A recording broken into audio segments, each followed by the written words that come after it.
J'ai acheté la maison pour le silence, mais la première photo que j'ai postée de la terrasse est devenue virale dans la discussion de famille. 10 minutes plus tard, maman a texté « Super, Julien et Brie peuvent emménager d'ici vendredi. » Ils sont arrivés avec des valises, un berceau et un serrurier. Je pensais que je revendiquais enfin mon propre Noël. Il s'est avéré que j'interrompais un plan sur lequel mon nom avait été contrefait de toutes parts.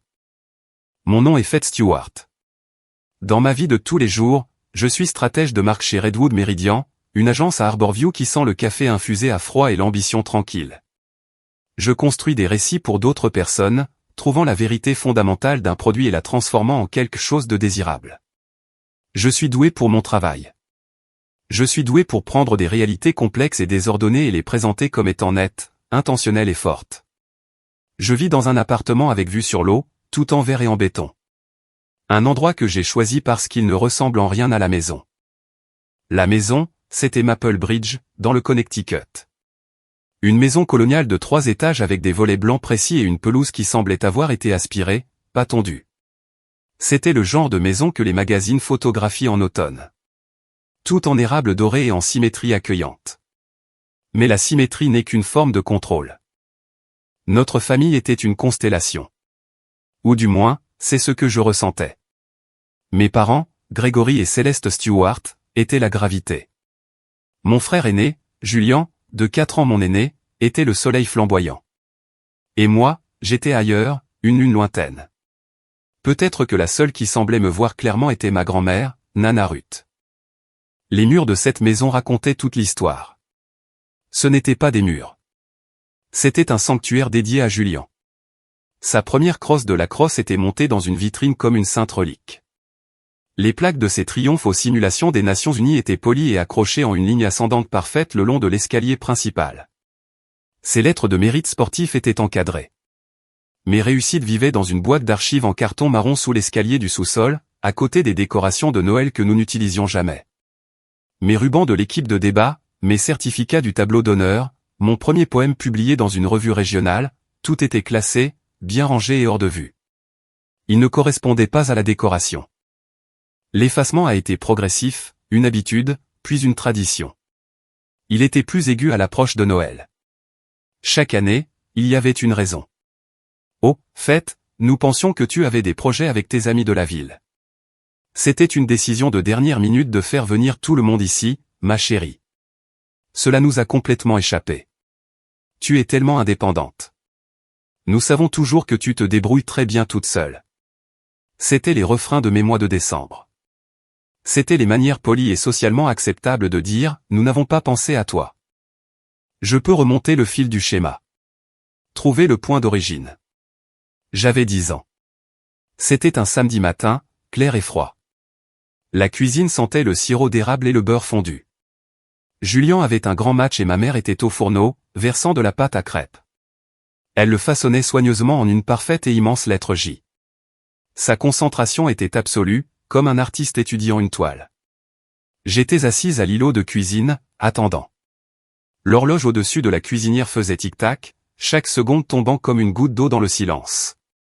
Finalement, j'ai glissé du tabouret et j'ai pris le pain dans le garde-manger. Je me suis fait du pain grillé. Il était sec et m'a égratigné la gorge en descendant, mais je l'ai mangé seul. Le tic-tac de l'horloge était le seul son qui me reconnaissait. Cela n'a fait que se raffiner en grandissant. Adolescente, j'ai gagné un prix d'écriture régionale. C'était la première fois que je ressentais une étincelle de fierté réelle et indéniable. Je suis rentré à la maison avec le certificat et le petit chèque impeccable de $100. Ma mère était dans la cuisine, bien sûr, en train de trier le courrier. « C'est bien, ma chérie, dit-elle, jetant à peine un coup d'œil au certificat. Ses yeux étaient fixés sur une enveloppe d'une université. « Écoute, pendant que tu es là, pourrais-tu relire la dissertation de Julien pour l'université ? Il a du mal avec la conclusion, et tu es si doué avec les mots. » Mon prix n'était pas une victoire. C'était un élément à ajouter à mon curriculum vitae pour mon vrai travail, l'éditrice non rémunérée de Julien. Mais le premier grand effacement des fêtes, celui qui a brisé quelque chose pour de bon, s'est produit lors de ma première année d'université.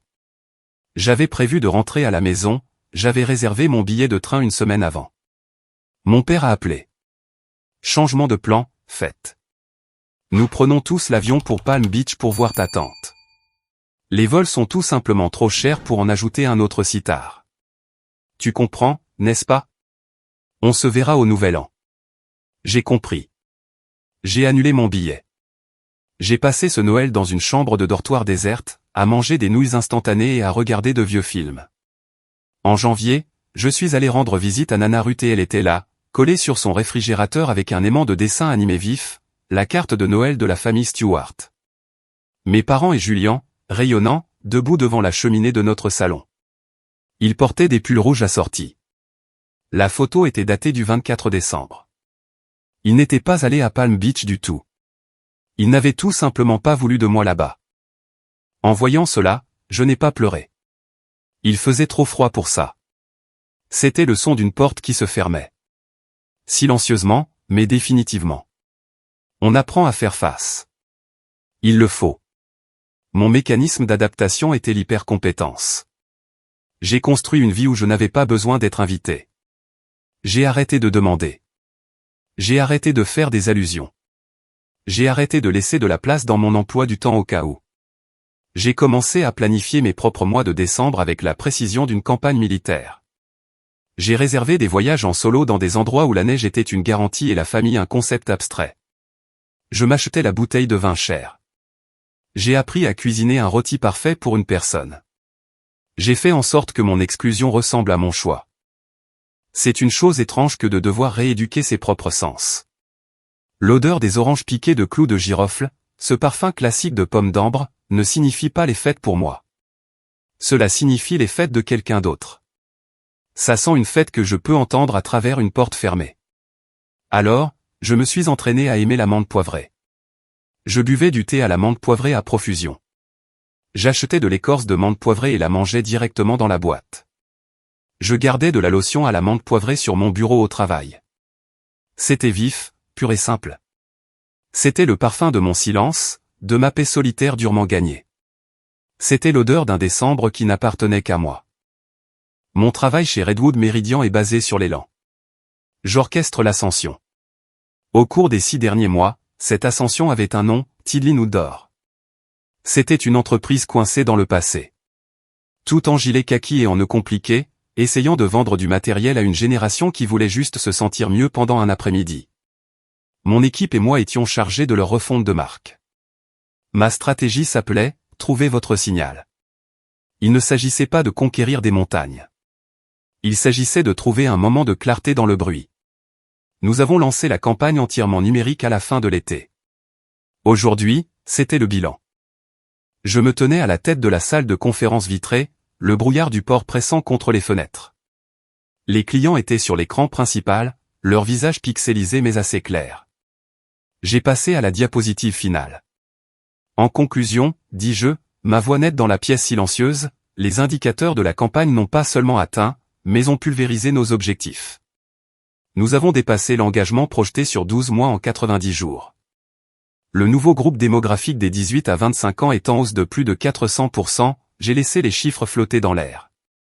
Je ne célèbre pas en réunion. Je présente des faits. Les faits étaient que nous avions gagné. Mon évaluation de performance avait lieu ce vendredi-là. Mon patron, Arthur, m'a fait signe de fermer la porte. Faites, dit-il, je ne vais pas te faire perdre ton temps avec des platitudes d'entreprise. Les clients de Tidlin sont ravis. Le conseil d'administration est ravi. Il a fait glisser une enveloppe épaisse de couleur crème sur le bureau. Ton augmentation standard est dans le système pour janvier. Ceci, c'est un bonus, effectif immédiatement. Je l'ai ouverte. À l'intérieur se trouvait un chèque à mon nom. Faites Stewart. Le montant imprimé en encre noire et nette était de 85 000 $. Je l'ai regardé jusqu'à ce que les chiffres se brouillent. Ce n'était pas un chiffre. C'était une porte qui s'ouvrait. Je l'ai fixé, m'attendant à moitié à ce que l'encre clignote, disparaisse. C'était réel. Merci, Arthur, dis-je. Ma voix était stable. Tu l'as mérité, répondit-il. Va profiter de ton week-end. Je suis sorti du bureau, le chèque en sécurité dans mon sac. Ma main n'arrêtait pas de toucher le cuir, se rassurant qu'il était toujours là. J'ai eu le réflexe conditionné automatique d'appeler mes parents. Je l'ai anéanti. Que aurais-je même pu dire? Je n'avais pas besoin de deviner. Le mois dernier, mon père, Grégory, m'avait envoyé un lien vers un programme de master en administration des affaires. As-tu envisagé des études supérieures comme ton frère? Julien avait son master en administration des affaires. Il avait aussi une série de contrats de consultation et, pour autant que je sache, mes parents payaient toujours son assurance automobile. Mes 85 000 $ seraient, bien, un bon début, avant que la conversation ne tourne inévitablement vers le potentiel de Julien. Mon équipe, mes vrais collègues, a insisté pour célébrer. Nous sommes allés dans un restaurant de tacos en bas de la rue, bruyant de musique et de fajitas grésillantes. Priya, Gab et Luz, mes partenaires créatifs, ont levé leur verre de bière. À fête, cria Gab, la seule personne qui pourrait rendre une moustiquaire désirable. Nous avons ri. J'ai mangé. J'ai souri. J'ai ressenti une chaleur sincère. Mais après 1 heure, je me suis éclipsé. L'air côtier était vif et humide. Je me suis appuyé contre le mur de briques et j'ai composé le seul numéro que je voulais. La résidence de Nana Ruth. Ici la reine. Sa voix crépitait. Salut, Nana. Fête, ma petite. C'est quoi ce bruit, tu es à une fête? En quelque sorte. On a décroché une grosse campagne. Ça s'est très bien passé. Je lui ai parlé des indicateurs, de la réaction du client, puis je lui ai parlé de l'enveloppe. J'ai dit le chiffre à voix haute. Ils m'ont donné un bonus, Nana. 85 000 $. Il y eut un silence vif et parfait sur la ligne. Puis elle a simplement dit, eh bien, il était temps qu'il le remarque. Sa voix était rauque. Je suis fier de toi, ma petite. Tu as construit tout ça toute seule. C'était ça. C'était la validation. Merci, Nana. Je voulais juste que tu le saches. Je le sais toujours, dit-elle. Maintenant, retourne voir tes amis. Ne gâche pas une bonne fête. Je suis rentré à la maison, mais le sommeil était impossible. L'argent était sur mon compte d'épargne, et combiné à ce que j'avais déjà agressivement économisé, ce n'était plus seulement un pécule. C'était une issue de secours. J'ai ouvert mon ordinateur portable, l'écran brillant dans mon appartement sombre. J'ai commencé sur Zillow. C'était un passe-temps passif, une façon de rêver. Je regardais habituellement des lofts minimalistes en ville. Mais la campagne Tidline, toutes ces images de granit et de pin, avaient changé quelque chose en moi. Sur une impulsion, j'ai changé la zone de recherche. J'ai tapé High Timber, une petite ville dans la chaîne des Hillcrest. J'y avais conduit une fois, à 3 heures de la côte. J'ai fait défiler les chalets en rondins et les ranches démodées. Et puis je me suis arrêté. C'était une maison en A, pure, spectaculaire et noire. C'était tout en angle, un triangle sombre sur un fond de neige et de pin. L'annonce était nouvelle. 3 chambres, 2 salles de bain, une immense terrasse. Elle était listée par Hillcrest Immobilier. Il était presque minuit. J'ai trouvé le site web de l'agence et j'ai cliqué sur le numéro, m'attendant à un message enregistré. Hillcrest Immobilier, Maya Linwood à l'appareil. Sa voix était alerte. Professionnelle. Oh, dis-je, surprise. Bonjour, je m'appelle Fred Stewart. J'appelle au sujet de la maison en A sur Kestrel Ridge. Je sais qu'il est incroyablement tard. Les gens de la ville appellent toujours tard, dit-elle, sa voix souriante. C'est quand on a le temps de rêver, non? Cette maison est une beauté. Elle vient d'arriver sur le marché. Je suis à Harborview, dis-je. Je ne peux pas monter avant quelques jours. Pas de problème, dit Maya. Je suis à 10 minutes. Vous voulez une visite vidéo en direct tout de suite? Mon téléphone a vibré. Une demande FaceTime. J'ai accepté. Le visage de Maya est apparu, encadré par une capuche de parka. Ok, faites, allons acheter une maison. Elle a tourné la caméra. Nous y voilà. Clé dans la serrure. La porte s'est ouverte. Elle a allumé les lumières et j'ai eu le souffle coupé. Le mur entier faisant face à la vallée était en verre. Le plafond s'élevait jusqu'à une seule pointe acérée, traversée de lourdes poutres brutes de sciage. La lumière du pin, chaude et dorée, se déversait sur les planchers en bois, se reflétant sur les simples luminaires du plafond. C'est le salon principal, dit Maya, sa voix résonnant légèrement. La cheminée est en pierre, du sol au plafond. Elle m'a fait visiter la cuisine couloir, la chambre du rez-de-chaussée. Elle a monté un escalier en colimaçon jusqu'à un espace mezzanine qui donnait sur toute la pièce. Chambre d'amis ici aussi, dit-elle. Qu'y a-t-il par les fenêtres? Demandai-je. Les grandes. La vallée, dit-elle. Attendez. Elle est redescendue et j'ai entendu le glissement d'une lourde porte vitrée. Une rafale de vent a rempli mon haut-parleur. Ça, dit-elle en sortant, c'est la terrasse. La caméra a balayé. Il faisait sombre, mais je pouvais voir le vaste espace vide. Quelques lumières scintillaient à des milliers de pieds en dessous. La terrasse était énorme, suspendue au-dessus de rien. Elle surplombait une vallée d'un froid bleu. C'était isolé. C'était magnifique. C'est beaucoup, dis-je, ma voix faible. Maya a retourné la caméra vers son visage. Ça l'est. Ce n'est pas une maison pour tout le monde, mais les fondations sont bonnes. Elle est solide. Nous avons raccroché.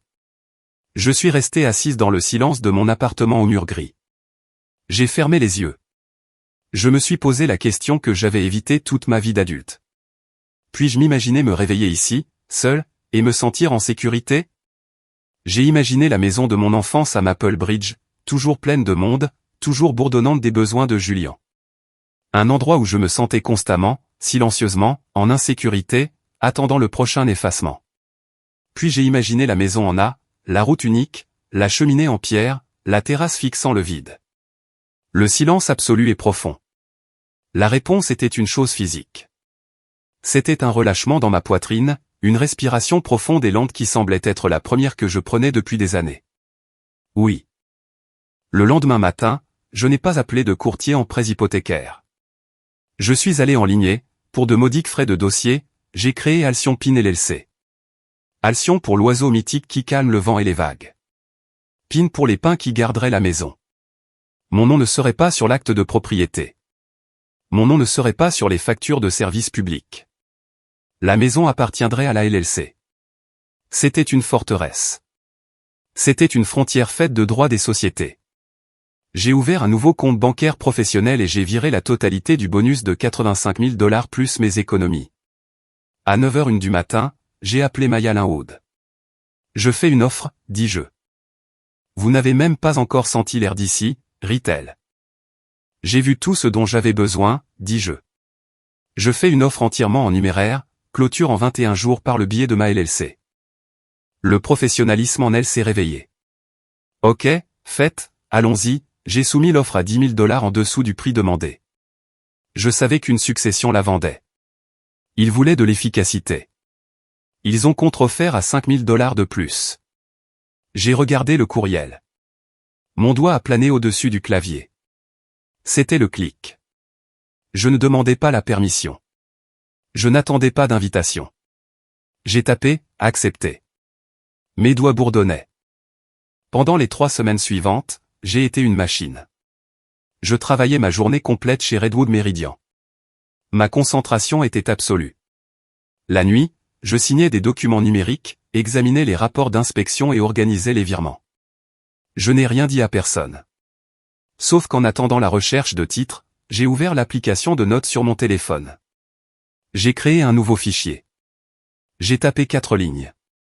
Un nouveau credo pour une nouvelle vie. Clé à moi. Adresse privée. Courrier, boîte postale. Accès, sur invitation seulement.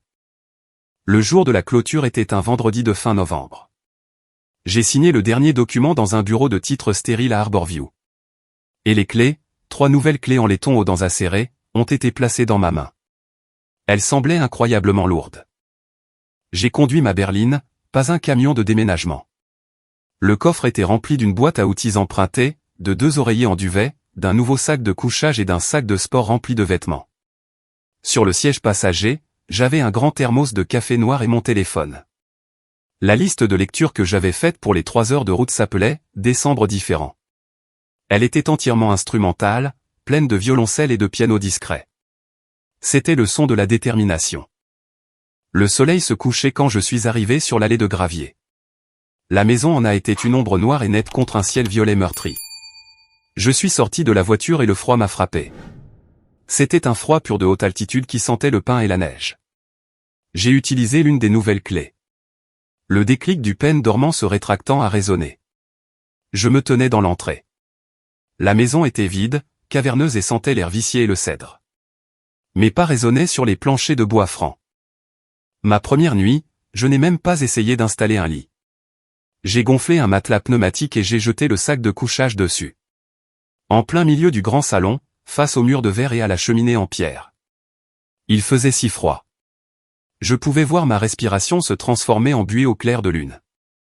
J'ai trouvé la vanne de gaz pour la cheminée et, après quelques essais, une ligne de flamme bleue s'est allumée. Elle a commencé à chauffer la pierre, mais le verre aspirait la chaleur.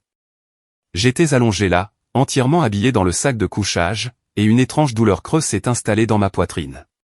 C'était la douleur d'être la seule adulte dans la pièce. Il n'y avait personne à appeler à l'aide, personne à qui poser des questions sur le chauffage, personne à blâmer. La sécurité, la chaleur, toute la réalité physique de l'heure suivante était mon problème à résoudre. Pour la première fois, cette connaissance ne semblait pas être un fardeau.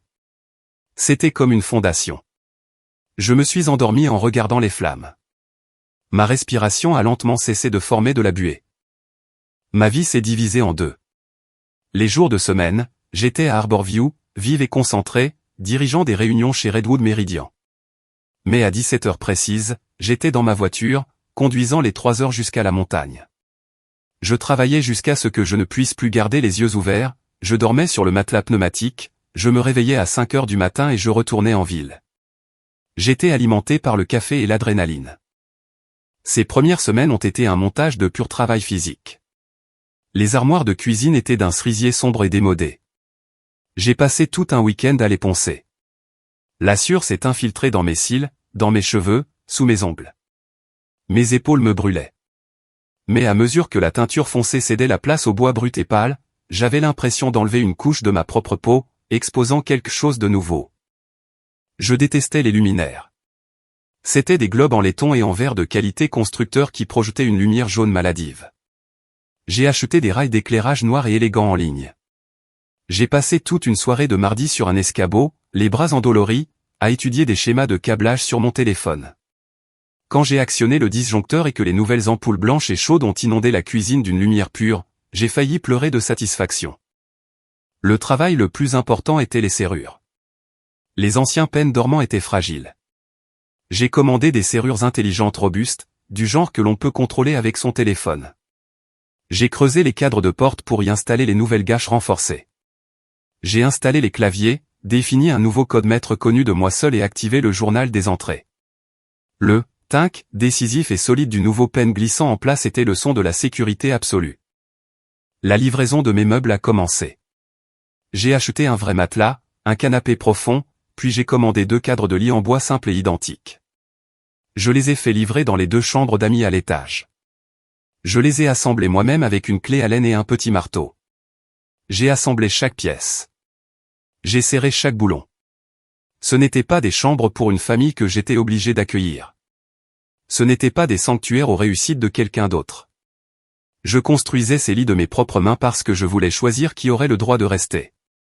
Je voulais construire un endroit pour les gens qui, comme moi, avaient passé trop de vacances à se sentir comme une pensée après coup. J'ai fait les lits avec des draps en flanelle et des couettes épaisses. Je me suis tenu à l'entrée de la première chambre terminée et, pendant un instant, j'ai simplement respiré. La terrasse était mon sanctuaire. Une nuit claire et glaciale, j'ai pris 300 pieds de guirlandes lumineuses blanches et chaudes et je les ai enroulées autour de toute la balustrade. Cela a pris des heures. Mes doigts se sont engourdis, mais quand j'ai eu fini, j'ai branché la rallonge. La terrasse brillait dans le noir absolu de la montagne. On aurait dit un navire flottant dans l'obscurité. Je suis resté là, une tasse de thé à la main, et j'ai regardé la vallée en contrebas. C'était une forme vaste et sombre, quelques lumières lointaines scintillant comme des étoiles. Le contour de la carte m'est revenu à l'esprit. La vallée ressemblait à un animal endormi, et ma maison était une petite lumière chaude qui veillait sur lui. Le samedi suivant, j'ai fait ma première vraie course à l'épicerie de High Timber. La ville se résumait à une rue principale, nichée dans le col. Le magasin était petit, mais il y avait de tout. Au moment de payer, la caissière, une femme d'une cinquantaine d'années aux yeux bienveillants, a désigné ma pile de café, d'œufs et de produits de nettoyage. « Vous emménagez quelque part ?» demanda-t-elle. « Oui, dis-je, je viens de finaliser l'achat de la maison en A sur Kestrel Ridge. » Ses yeux se sont illuminés de reconnaissance. « Oh, la maison en A en cèdre. C'est vous qui l'avez eue. Cet endroit a de bonnes fondations. » On se demandait tous qui lui donnerait enfin un peu d'amour. « J'essaie, dis-je en souriant. »« Eh bien, bienvenue à High Timber, » dit-elle en mettant mes courses dans un sac. « Nous sommes heureux de vous avoir. » C'était un simple échange. Il a duré peut-être 30 secondes, mais c'était la première fois que l'on me souhaitait la bienvenue quelque part. Je n'étais pas une extension de Julien ou une visiteuse temporaire. J'étais la nouvelle propriétaire. J'avais de bonnes fondations. La maison était prête pour un test. Je devais savoir si elle pouvait contenir de la joie ou si ce n'était qu'une forteresse. J'ai invité Priya, Gab et Luz pour un week-end d'essai. C'étaient mes amis du travail, ceux qui étaient devenus de vrais amis, ceux qui avaient célébré mon bonus avec des tacos et zéro jalousie. Ils sont arrivés un vendredi soir, tapant la neige de leurs bottes, les bras chargés de jeux de société et d'un sac d'épicerie.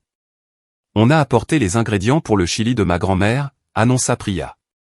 Gab est notre préposé à la coupe des légumes. Luz s'occupe du pain de maïs. Ma cuisine propre, repeinte, bien éclairée, c'est rempli de bruit, du son des légumes qu'on coupe, des oignons qui grésillent, de 3 personnes qui se disputent joyeusement pour savoir à quel jeu de société jouer en premier. Nous avons mangé le chili assis par terre autour de la table basse parce que ma table à manger n'était pas encore arrivée, puis nous avons joué. Des rires, de vrais rires, bruyants, sans retenue, ont ricoché sur le haut plafond à poutres. C'était une preuve douce et chaleureuse. Cette maison pouvait le contenir. Ce n'était pas seulement mon endroit tranquille.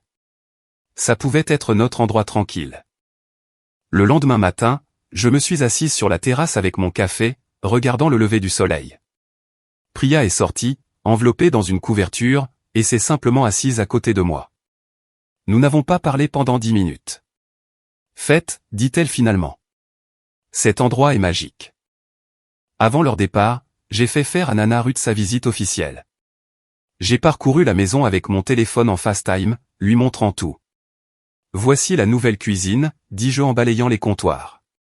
J'ai peint les armoires, et regarde ce carrelage de crédence que les anciens propriétaires ont laissé. Je l'aime bien. Bonté divine, ma petite, crépita-t-elle. On dirait des bonbons en ruban, du genre à l'ancienne, mais tu as raison. C'est joyeux. Je lui ai montré la cheminée, la mezzanine et enfin la terrasse. J'ai tourné la caméra vers la vue. Elle a sifflé. Eh bien, dit-elle. Tu l'as fait. Tu l'as vraiment fait. Tu as construit ta propre montagne. Sa voix était épaisse. Je suis fier de toi, Fête. Merci, Nana, dis-je, la gorge serrée. C'est un début. Ce soir-là, après le départ de mes amis et le retour du calme dans la maison, j'ai ressenti un nouveau genre de paix. Le silence n'était pas vide. Il était plein. Chargé du souvenir des rires. Je me suis blotti sur le canapé près du feu. J'ai ouvert mon Instagram privé, celui que je gardais pour moi et une poignée d'amis. J'ai fait défiler, réfléchissant. Puis j'ai posté 3 photos. La première était celle de la terrasse, prise ce matin-là. Le brouillard s'était installé dans la vallée en contrebas, la faisant ressembler à un océan de nuages, le soleil perçant juste au-dessus de la crête lointaine. La deuxième était un gros plan de ma tasse préférée, pleine de café, posée sur le bras du canapé, la pierre du foyer floue en arrière-plan. La troisième était juste un coin de la cheminée, les flammes vives et chaudes. J'ai longuement réfléchi à la légende. Finalement, j'ai tapé 5 mots simples, je me suis acheté un endroit tranquille. J'ai appuyé sur « Publier », puis j'ai éteint mon téléphone et je suis allé dormir. J'ai rallumé mon téléphone le lendemain matin. La maison était d'un calme béat, l'odeur du café frais se mêlant à l'air froid des pins. J'avais dormi 9 heures d'affilée, un sommeil profond et sans rêve. Je me sentais, pour la première fois de ma vie d'adulte, complètement installé. Puis j'ai regardé l'écran. Il brillait. Une cascade de notifications, toutes empilées les unes sur les autres, toutes provenant d'une seule source. La discussion de groupe, nouvelle de la famille Stewart. C'était un cimetière numérique. C'était un endroit où mon père postait occasionnellement des articles sur les rendements obligataires, où une tante que je connaissais à peine partageait des photos floues d'un rosier. Il était presque toujours dormant. Aujourd'hui, il était en feu. Mon téléphone a vibré sur la table en bois avec la force d'un nid de frelons en colère. Je l'ai ouvert. Le silence de la pièce semblait fragile. Quelqu'un, probablement ma mère, avait fait une capture d'écran de ma publication Instagram privée et l'avait collée directement dans la discussion. La photo de ma terrasse. Sereine à l'aube. La légende. Je me suis acheté un endroit tranquille. Le premier texto venait d'une tante. À qui est cette maison? C'est magnifique. Un autre cousin. Où es-tu allé, Fête? Les montagnes. Et puis la charge utile. Celle qui a changé le temps dans la pièce. C'était de ma mère, Céleste. Son ton était vif, joyeux et absolument terrifiant. Excellente nouvelle, tout le monde. Fête a acheté une merveilleuse escapade à la montagne. C'est un timing parfait. Comme vous le savez, Julien et Belle ont besoin de beaucoup plus d'espace avec le bébé en route et leur bail se termine. Nous apporterons leurs affaires de la chambre de bébé ce vendredi. Tellement béni. J'ai lu les mots, puis je les ai relus. Nous apporterons leurs affaires ce vendredi. J'ai failli rire. C'était si absurde. Ce n'était pas une question. Ce n'était pas, Fête, félicitations. Quelle belle maison. Envisagerais-tu un jour? C'était une proclamation, une affaire conclue. Ma nouvelle maison, celle que j'avais payée avec 6 mois de semaine de travail de 60 heures, celle que j'avais poncée, peinte et sécurisée de mes propres mains endolories, venait d'être déclarée colonie de la couronne pour la République de Julian. Avant même que je puisse traiter la violation, mon père, Grégory, est intervenu. Son texto est arrivé avec la sécheresse d'une clause de non-responsabilité légale. Il est généralement prudent de consulter la famille avant de faire des achats de cette ampleur, Fête. Nous devons discuter des implications fiscales et de la responsabilité. Nous, pas toi. Et puis la ponctuation finale parfaite. Julien. Sa réponse était un simple emoji pouce en l'air triomphant. Il a été suivi une seconde plus tard par une photographie. C'était une photo prise à l'intérieur d'un entrepôt U-Haul. Au premier plan se trouvaient des dizaines de boîtes en carton aplaties et empilées. Griffonnées sur celle du dessus en gros marqueur noir, un seul mot, nursery. J'ai posé le téléphone sur la table. Mon cœur, qui aurait dû battre la chamade contre mes côtes, était d'une régularité troublante. Mais mes mains, qui avaient été enroulées autour de ma tasse de café chaude, étaient soudainement, douloureusement froides. La chaleur de la céramique ne semblait pas pouvoir atteindre la peau. Ce n'était pas un malentendu. C'était une annexion. Ils ont vu mon endroit tranquille, ma paix durement gagnée. Et en l'espace de 10 minutes, ils l'avaient raisonné comme l'annexe de Julien. Ils emménageaient déjà. Mon téléphone a de nouveau vibré. Cette fois, c'était un texto solo de maman. La discussion de groupe était l'annonce publique. Ceci était la directive privée. Fête, je suis si contente que nous soyons tous sur la même longueur d'onde. C'est un tel soulagement. Maintenant, Noël est chez toi. C'est réglé. Ce n'est pas négociable. Nous avons hâte de voir ça. Et ne t'inquiète de rien. Nous couvrirons toutes les courses. L'audace pure et simple de « non négociable », comme si elle était ma PDG, et non la mère qui m'avait systématiquement oublié pendant 2 décennies. L'offre de couvrir les courses était le coup de maître. C'était la manœuvre classique des Stewart, faire une demande scandaleuse et invasive, puis l'adoucir avec une offre de générosité mesquine et insultante, comme si payer pour un sac de pommes de terre et une dinde leur donnait des droits sur mon acte de propriété. Je suis resté assise là. J'ai pensé à toutes les façons dont je pourrais répondre. Les manières polies, les atermoiements. Je suis désolé, ça ne me convient pas vraiment. La maison n'est pas prête pour les invités. Peut-être pouvons-nous en reparler une autre fois. Toutes les phrases douces et accommodantes que j'avais été entraîné à utiliser, toutes les phrases qui signifiaient « s'il vous plaît, marchez-moi dessus, mais laissez-moi prétendre que j'ai mon mot à dire ». Je les ai supprimées. J'ai tapé 3 mots. Non. J'ai d'autres projets. J'ai appuyé sur envoyer. La petite bulle bleue est restée là, dans l'historique de la discussion, brute et finale. C'étaient les 3 mots les plus lourds que j'ai jamais écrits. Il a fallu moins de 2 minutes. Mon téléphone n'a pas vibré avec un texto. Il a sonné fort. Le nom de mon père, Gregory Stewart, a illuminé l'écran. Je l'ai laissé sonner 2 fois. J'ai pris une lente inspiration, goûtant l'amande poivrée de mon thé du matin. J'ai appuyé sur accepter. Je n'ai pas dit « Salut, papa ». J'ai dit « Allô ». Faites.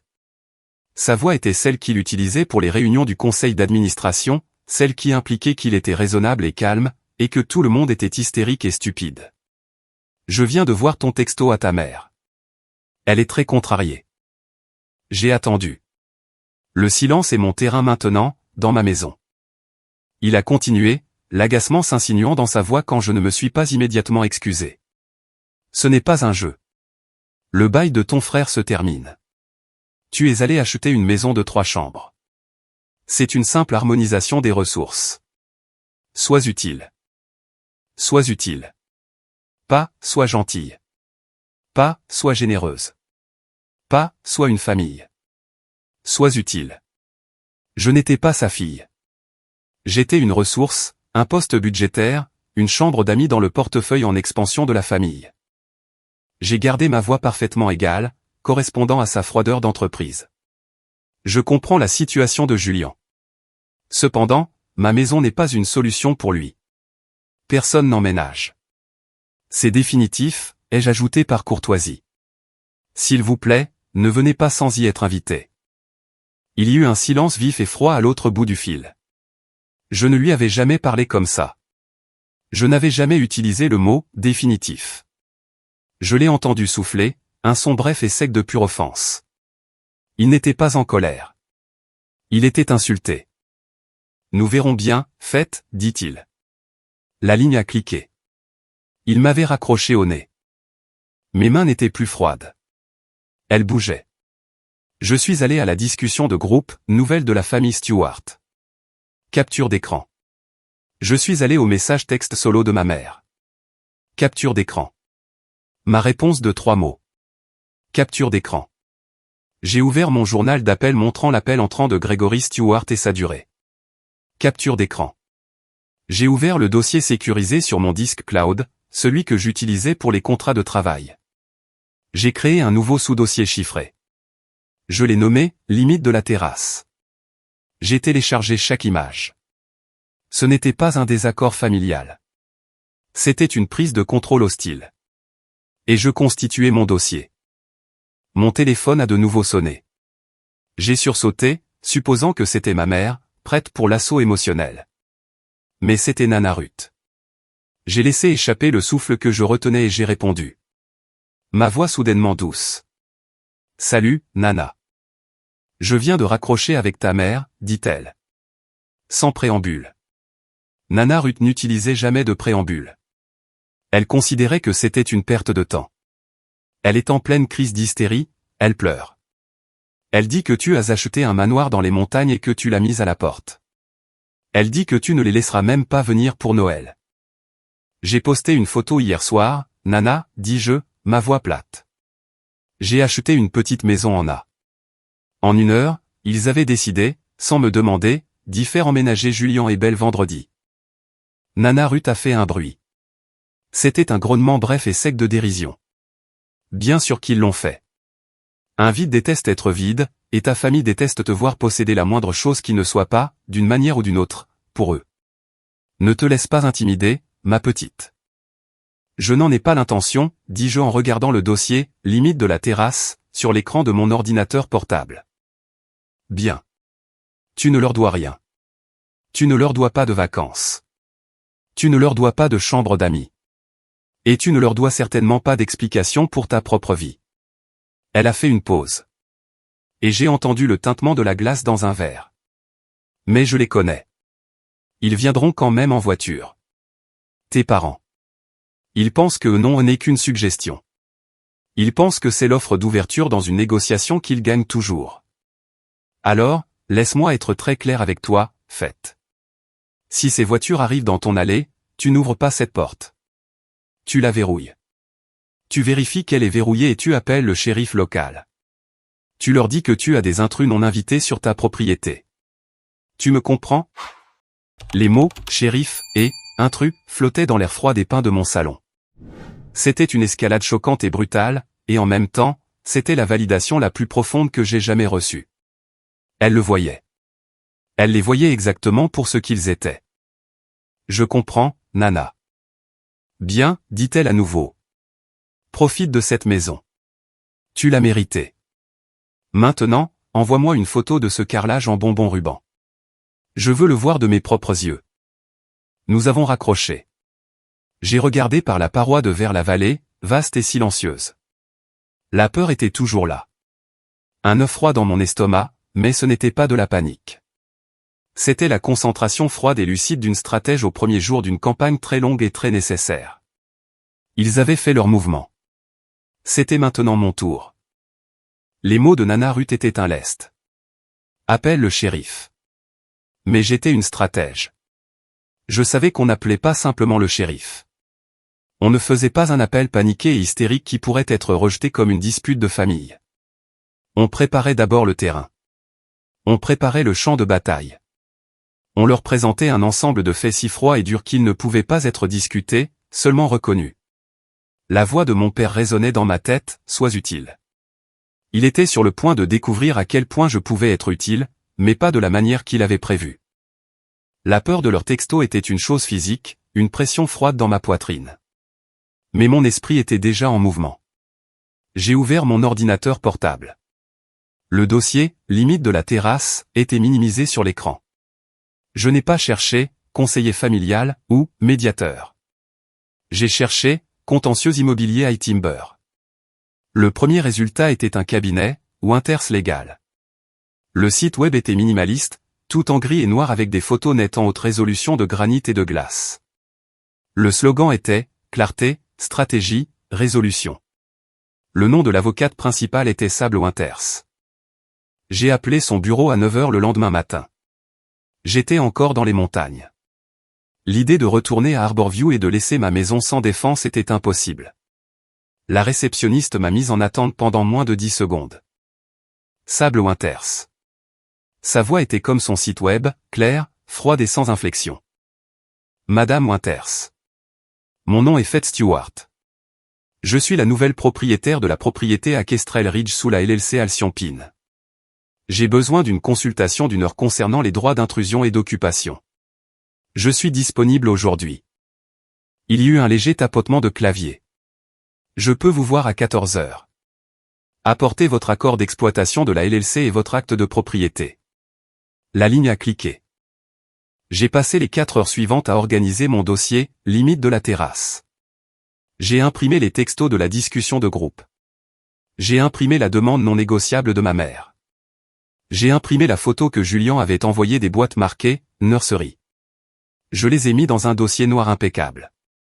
Le bureau de Sable Winters était sur la rue principale de iTimber, au-dessus du magasin d'équipement haut de gamme. Le bureau lui-même était silencieux. Les murs étaient d'un anthracite profond. Il n'y avait pas de photos de famille, pas de diplôme, juste 2 grandes peintures abstraites d'une forêt en hiver. C'était une femme d'une 40aine d'années, vive et précise dans une robe en laine sombre. Elle ne m'a pas serré la main. Elle a désigné la chaise. Madame Stewart, vous avez un problème de propriété. J'ai un problème de famille qui tente de devenir un problème de propriété, dis-je. J'ai placé le dossier noir sur son bureau poli. Ma famille croit qu'elle emménage dans ma nouvelle maison vendredi. Je ne les veux pas là. J'ai tout exposé. L'histoire de l'effacement racontée en 5 minutes concises, l'achat de la maison, la publication Instagram, puis le déluge de textos. Elle a lu chaque capture d'écran. Son expression n'a pas changé. Elle n'a pas grimacé, ni soupiré, ni offert de sympathie. C'était une scientifique examinant des données. Quand elle a fini, elle a levé les yeux vers moi, son regard analytique. Ce n'est pas, dit-elle, une histoire rare ici. L'argent, le sentiment de tout mériter et les résidences secondaires. C'est un mélange explosif.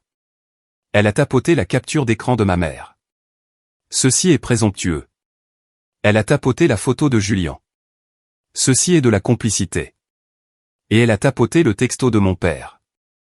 Et ceci est une tentative de coercition économique. J'ai ressenti une vague soudaine et vertigineuse de soulagement. C'était le soulagement d'être vu. Elle ne m'avait pas qualifié de dramatique. Elle n'avait pas dit « mais c'est ta famille ». Elle avait diagnostiqué la menace avec une précision chirurgicale. Vous avez deux choses en votre faveur, Madame Stewart, continua-t-elle. Premièrement, vous avez été incroyablement intelligente d'acheter sous la LLC. Alcyon Pin possède la maison. Vous n'êtes que son membre gérant. Cela fournit une couche cruciale de distance juridique. Deuxièmement, vous leur avez donné un avis écrit clair de non. Votre position est sans ambiguïté. Quelle est la prochaine étape, demandai-je. Ma grand-mère m'a dit d'appeler le shérif s'il se présente. Votre grand-mère a raison, dit Sable. Mais nous allons optimiser cet appel. Nous allons déposer une lettre formelle d'interdiction d'accès auprès du bureau du shérif du comté, avec effet immédiat. Elle nommera Gregory Stewart, Céleste Stewart et Julian Stewart. Elle sera enregistrée contre votre numéro de parcelle. De cette façon, si vous devez appeler, vous n'êtes pas une fille hystérique. Vous êtes la représentante d'une LLC signalant une violation d'un avis juridique enregistré. La police déteste l'ambiguïté. Nous allons la supprimer. Pendant 1 heure, nous avons construit la forteresse. Nous avons rédigé la lettre. Elle était polie, formelle et terrifiante. Elle citait le numéro de parcelle et le nom de la LLC.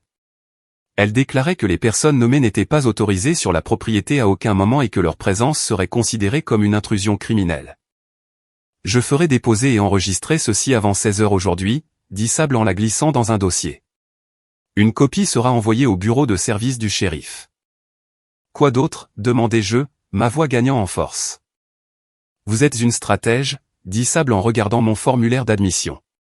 Alors vous savez que la prochaine étape est de renforcer votre périmètre. Je suis parti de son bureau, non pas pour rentrer chez moi, mais pour aller à la quincaillerie de la ville voisine. J'ai acheté une nouvelle gâche robuste et une boîte de vis à bois de 3 pouces. De retour à la maison en A, j'ai commencé mon propre manuel pratique. Je suis allé sur mon ordinateur portable. J'avais installé des caméras extérieures dès que j'avais acheté l'endroit, des simples. Maintenant, je me suis connecté au panneau d'administration. J'ai orienté celle près de l'allée pour obtenir une vue parfaite et claire de l'approche en gravier et de toutes les plaques d'immatriculation. J'ai orienté la caméra du Porsche pour capturer chaque centimètre de la porte d'entrée. J'ai activé l'enregistrement audio. J'ai téléchargé l'application du journal des entrées qui se synchronisait avec mes serrures intelligentes, me donnant un enregistrement seconde par seconde de chaque code essayé, de chaque tentative échouée, de chaque entrée réussie. J'ai changé mon propre code maître, au cas où. Puis j'ai ouvert un nouveau document. J'ai tapé « Politique des invités, Alcyon Pin LLC ». J'ai écrit 1. Tous les invités sont autorisés sur invitation écrite uniquement, avec des dates spécifiques. 2. Aucune invitation ne sera considérée comme permanente ou ouverte. 3. Aucune sous-location, cohabitation ou transfert de courrier n'est autorisé. 4. Aucune exception pour les animaux de compagnie. 5. Toute tentative d'accès à la propriété sans code ou clé autorisée sera enregistrée et signalée. C'était froid. C'était corporatif. C'était parfait.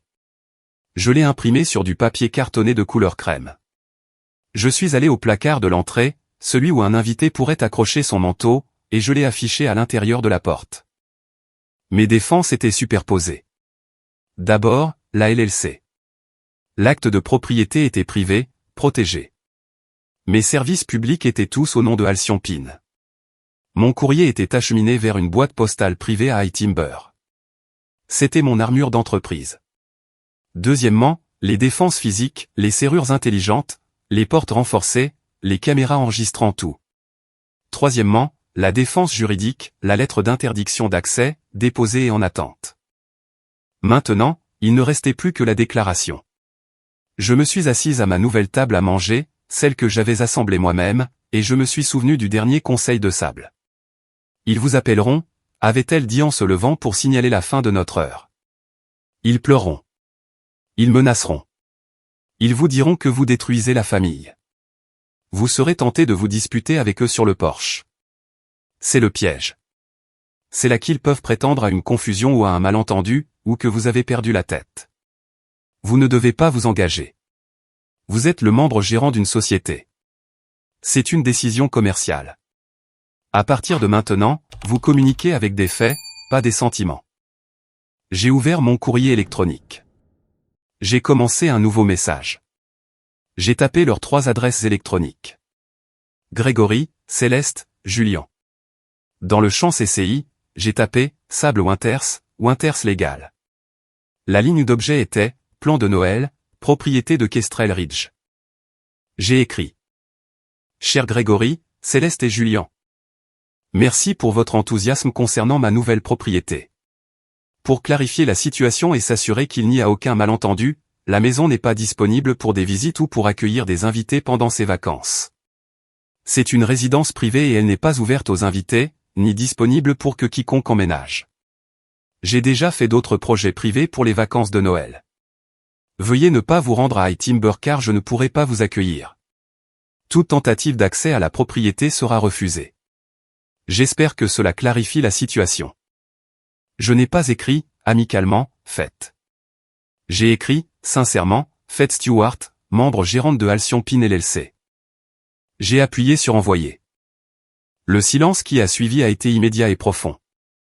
Mon téléphone, qui avait vibré de leur demande, est devenu complètement silencieux. La discussion de groupe était une tombe. C'était le bruit du ressac se retirant complètement, rassemblant ses forces avant la vague. Je me suis levé. Je suis allé à la porte latérale, celle de la cuisine. J'ai pris ma perceuse et la petite boîte de la quincaillerie. J'ai dévissé les vis ridiculement bon marché d'un demi-pouce qui maintenait la fine gâche en laiton en place. J'ai ajusté la nouvelle plaque en acier de gros calibre dans l'espace que j'avais creusé. J'ai pris les nouvelles vis de 3 pouces. J'ai enfoncé la première dans le bois. Elle a mordu au-delà de la garniture, au-delà du montant, et s'est enfoncée profondément dans le poteau de 2 par 4 qui encadrait la maison elle-même. J'ai enfoncé les 2 autres. J'ai fermé la porte. J'ai actionné le pêne dormant. Il a fait un petit clic, décisif et final. C'était le son du « non » forgé dans l'acier. Le 23 décembre. Il était 19h42. J'étais dans le grand salon près du feu, un livre ouvert sur mes genoux. La maison était silencieuse, chaude et sécurisée. Mon téléphone, posé sur la table d'appoint, a vibré une fois. Pas un texto. Une notification de l'application de la caméra. Mouvement détecté, allez. J'ai posé mon livre. Mon cœur n'a pas bondi. Il a juste commencé à battre. Un rythme lent, lourd, délibéré. J'ai ouvert l'application sur mon téléphone. L'image était granuleuse. En noir et blanc à cause de l'infrarouge, mais parfaitement claire. 2 phares fendant l'obscurité, rampant sur mon allée de gravier. Ils n'avançaient pas vite. Ils avançaient avec détermination. Un grand VUS sombre.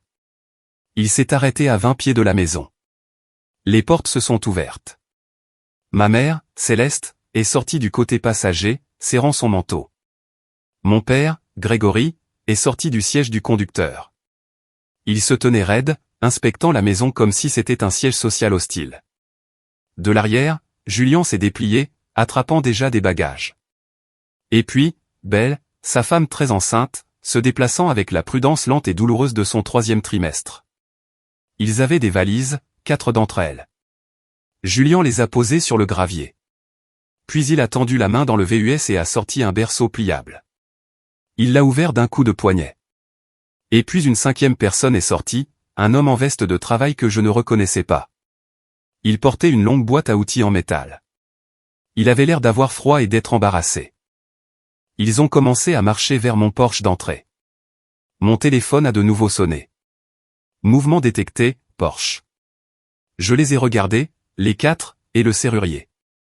Ma famille était arrivée avec des valises, un berceau et, incroyablement, un homme qu'ils avaient engagé pour s'introduire chez moi. La comédie noire de la situation était si sinistre qu'elle en était presque brillante. Ils n'avaient pas seulement ignoré mon « non ». Ils avaient planifié, budgétisé et exécuté une stratégie pour le surmonter. La sonnette a retenti. Le son numérique aigu a résonné dans la pièce chaude et silencieuse. Je ne me suis pas levé. Je ne suis pas allé à la porte. J'ai appuyé sur l'icône « Parler » de l'application. Ma voix, amplifiée par le petit haut-parleur sur le porche, a traversé l'air glacial de la nuit. Elle sonnait métallique et inhumaine. C'est une propriété privée. Ce n'est pas autorisé. Veuillez partir. Ma mère, Céleste, a sursauté. Elle a regardé autour d'elle, confuse, avant de réaliser que la voix venait de la sonnette elle-même. Elle s'est précipitée vers la caméra, son visage se profilant, déformé par l'objectif grand angle. Sa voix était une fontaine d'inquiétude sucrée. Faites, ma chérie, ouvre. Il gèle dehors. Ne sois pas bête. On a conduit pendant des heures. On a apporté un jambon fumé. Un jambon, comme si c'était un mot de passe. Comme si c'était le prix d'entrée. J'ai regardé, silencieuse. Le serrurier a regardé mon père, qui a fait un geste impatient vers la porte. C'est la serrure intelligente. La noire, dit Grégory. Le serrurier a soupiré, s'est agenouillé et a commencé à déballer ses outils. Il a sorti une perceuse. C'était ça. C'était la ligne à ne pas franchir. Mes doigts étaient froids, mais parfaitement stables. Je suis allé à la liste de contacts de mon téléphone. J'ai appuyé sur l'entrée pour la ligne non urgente du shérif de High Timber. Répartition du comté. La voix était calme, un peu ennuyée. Bonjour, dis-je, ma propre voix basse et claire. Mon nom est Fed Stewart. Je suis le membre gérant de Halcyon Pin LLC, situé à Kestrel Ridge. Je signale une violation de propriété en cours. J'ai une lettre d'interdiction d'accès enregistrée, numéro de dossier 309B pour cette parcelle. Les personnes nommées dans la lettre, Grégory, Céleste et Julian Stewart, sont actuellement sur mon porche d'entrée. J'ai fait une pause, puis j'ai livré le fait critique. Ils ont amené un serrurier et tentent en ce moment de percer mon pêne dormant. Il y eut un changement brusque dans le ton du répartiteur. Il tente activement d'entrer par effraction. Madame, êtes-vous en sécurité dans la maison? Je suis en sécurité, dis-je. Les portes sont renforcées, mais ils violent ma propriété et tentent de détruire des biens. Une voiture de patrouille est en route, dit le répartiteur. Votre numéro de parcelle est dans nos dossiers. Veuillez rester à l'intérieur et ne pas interagir avec eux. J'ai raccroché. Je suis retourné à l'application de la caméra. Le serrurier travaillait, sa perceuse vrombissant contre le montant métallique renforcé que j'avais installé. Ça ne bougeait pas Julian, plein de frustration refoulée et de sentiment de tout mérité, s'est avancé. C'est ridicule. Il a frappé fort du poing sur le cadre de la porte en bois massif. Le son a vibré à travers le plancher de ma maison, un bruit sourd et physique. Faites, cria-t-il. Arrête de faire ta dramatique. On est là. Le plan est établi. Ouvre juste la porte. J'ai vu Belle grimacer, un resserrement brusque et douloureux de son visage. Elle se tenait en retrait près des valises, se frottant le ventre. Elle a chuchoté, sa voix trop basse pour le microphone, mais son expression claire. Julian, arrête. S'il te plaît, Julian, arrête. Il l'a ignoré. Il était sur le point de frapper à nouveau la porte quand le monde s'est illuminé de rouge et de bleu. Une voiture de patrouille a crissé sur le gravier, ses phares épinglant tout le groupe dans un éclat blanc et dur. Ma famille s'est figée. Ils ressemblaient à des acteurs pris sur scène lorsque le mauvais rideau s'est levé. Le serrurier a laissé tomber sa perceuse. Un adjoint est sorti de la voiture. Il était grand, son chapeau tiré bas. Il n'avait pas l'air amusé. Il a marché calmement sur le porche. Bonsoir, les gens. Sa voix a retenti. Sacrée fête. Quel semble être le problème ici? Ma mère, Céleste, s'est instantanément transformée.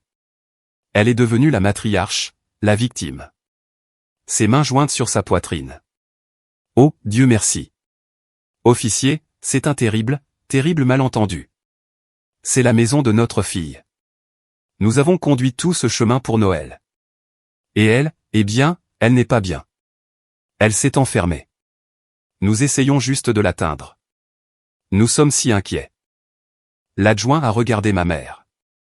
Il a regardé les valises. Il a regardé le berceau. Il a regardé les outils du serrurier éparpillés sur le porche. Je vois, dit-il. Il a fait un petit pas en arrière. Je vais avoir besoin de voir une pièce d'identité de chacun d'entre vous. S'il vous plaît. Mon père, Grégory, c'est Reddy. Je ne vois pas pourquoi c'est nécessaire. C'est une affaire de famille. Je vois une affaire de propriété, monsieur. Pièce d'identité. Maintenant. Un par un, ils ont présenté leur permis de conduire. L'adjoint a examiné chacun d'eux à la lumière de sa lampe de poche. Gregory Stewart, Céleste Stewart, Julian Stewart. Et vous, madame? Belle Stewart, murmura-t-elle, les yeux écarquillés. L'adjoint a hoché la tête. Il a regardé son presse-papier. Eh bien, j'ai une bonne et une mauvaise nouvelle. La bonne nouvelle, c'est que je sais exactement ce qui se passe ici. Il a dirigé sa lampe de poche sur le papier de son presse-papier. La mauvaise nouvelle, c'est que cette propriété n'appartient pas à Faith Stewart. Elle appartient à une société, Alcyon Pin LLC, et j'ai une lettre d'interdiction d'accès légalement déposée et enregistrée par le conseil de la LLC, interdisant spécifiquement à Gregory, Céleste et Julian Stewart l'accès à cette parcelle. Le silence sur le porche était absolu. Le visage de ma mère s'est effondré. La performance était terminée. Une LLC? De quoi parlez-vous? Ce n'est que de la paperasse. Je suis sa mère. Madame, dit l'adjoint, sa voix dénuée de sympathie. Il n'existe pas de droits familiaux en matière d'intrusion criminelle. C'est une propriété privée. Vous avez tous été formellement avertis de ne pas venir ici. Et vous? Il s'est tourné vers le serrurier. Saviez-vous que ces personnes n'étaient pas les propriétaires et n'avaient aucun droit d'être ici? Le serrurier rangeait sa boîte à outils si vite qu'il y jetait presque les outils. Non, monsieur. Il a désigné mon père. Il m'a dit que c'était la maison de sa fille, qu'elle était indisposée et qu'ils étaient enfermés dehors. Je suis fini. Je pars. Il a attrapé sa boîte et a pratiquement couru vers sa camionnette. Mon père s'est avancé, sa voix un grognement bas. C'est complètement scandaleux. C'est du harcèlement. Vous aurez de nos nouvelles de la part de nos avocats. L'adjoint n'a pas scié. C'est votre droit, monsieur. Vous pouvez appeler n'importe quel avocat que vous voulez, mais vous les appellerez d'un hôtel parce que ce soir, vous partez. Il a tendu la main dans sa voiture de patrouille et a sorti une grande enveloppe manie préparée. Voici votre copie de l'avis enregistré. Il explique en détail que si vous revenez sur cette propriété, vous serez arrêté. Si vous tentez de contacter la propriétaire ce soir, cela pourrait être considéré comme du harcèlement. Alors, je vais rester ici et vous regarder charger vos valises et votre berceau dans votre véhicule, puis vous allez partir. C'était échec et Matt Julian avait l'air de vibrer de rage, mais il n'a rien dit. Gregory a arraché l'enveloppe de la main de l'adjoint. Céleste avait l'air petite et froidée, pour la première fois de ma vie, complètement impuissante. Sans un mot, ils ont ramassé leurs bagages.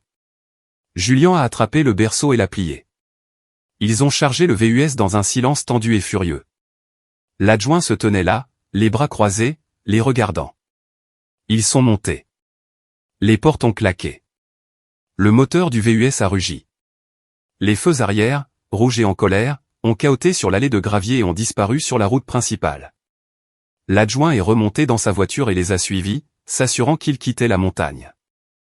Je me tenais au centre de mon salon. Le silence qui s'est engouffré était immense. Le seul son était le crépitement du feu. J'ai regardé mes mains. Elles tremblaient. L'adrénaline, le courage froid et constant sur lequel j'avais fonctionné pendant des jours, s'est écoulé de moi d'un seul coup, laissant mes genoux faibles. Je me suis agrippé au dossier du canapé pour me tenir debout. J'ai laissé échapper un souffle que j'avais l'impression de retenir depuis que j'avais 10 ans. J'ai regardé par la grande paroi de verre. Il faisait sombre. La vallée, un bassin de noir. Et puis un seul flocon de neige parfait a dérivé devant la lumière de la terrasse. Puis un autre, et un autre. La neige commençait. Mes genoux tremblaient, mais je tenais bon. La maison avait tenu. Le matin de Noël. Je me suis réveillé dans un monde nouveau. La neige était tombée toute la nuit, lourde et silencieuse. Il y avait au moins un pied de neige, recouvrant la terrasse, l'allée et toute la vallée d'un blanc impeccable et scintillant. La maison en a ressemblé à une boule à neige, isolée et incroyablement silencieuse. Les événements de la nuit précédente semblaient lointains. Un mauvais rêve étouffé par la tempête. À 10 heures du matin, la maison n'était plus silencieuse. Elle était pleine. Priya, Gab et Luz étaient montés tôt en voiture. Leur voiture était chargée de cadeaux et d'une glacière.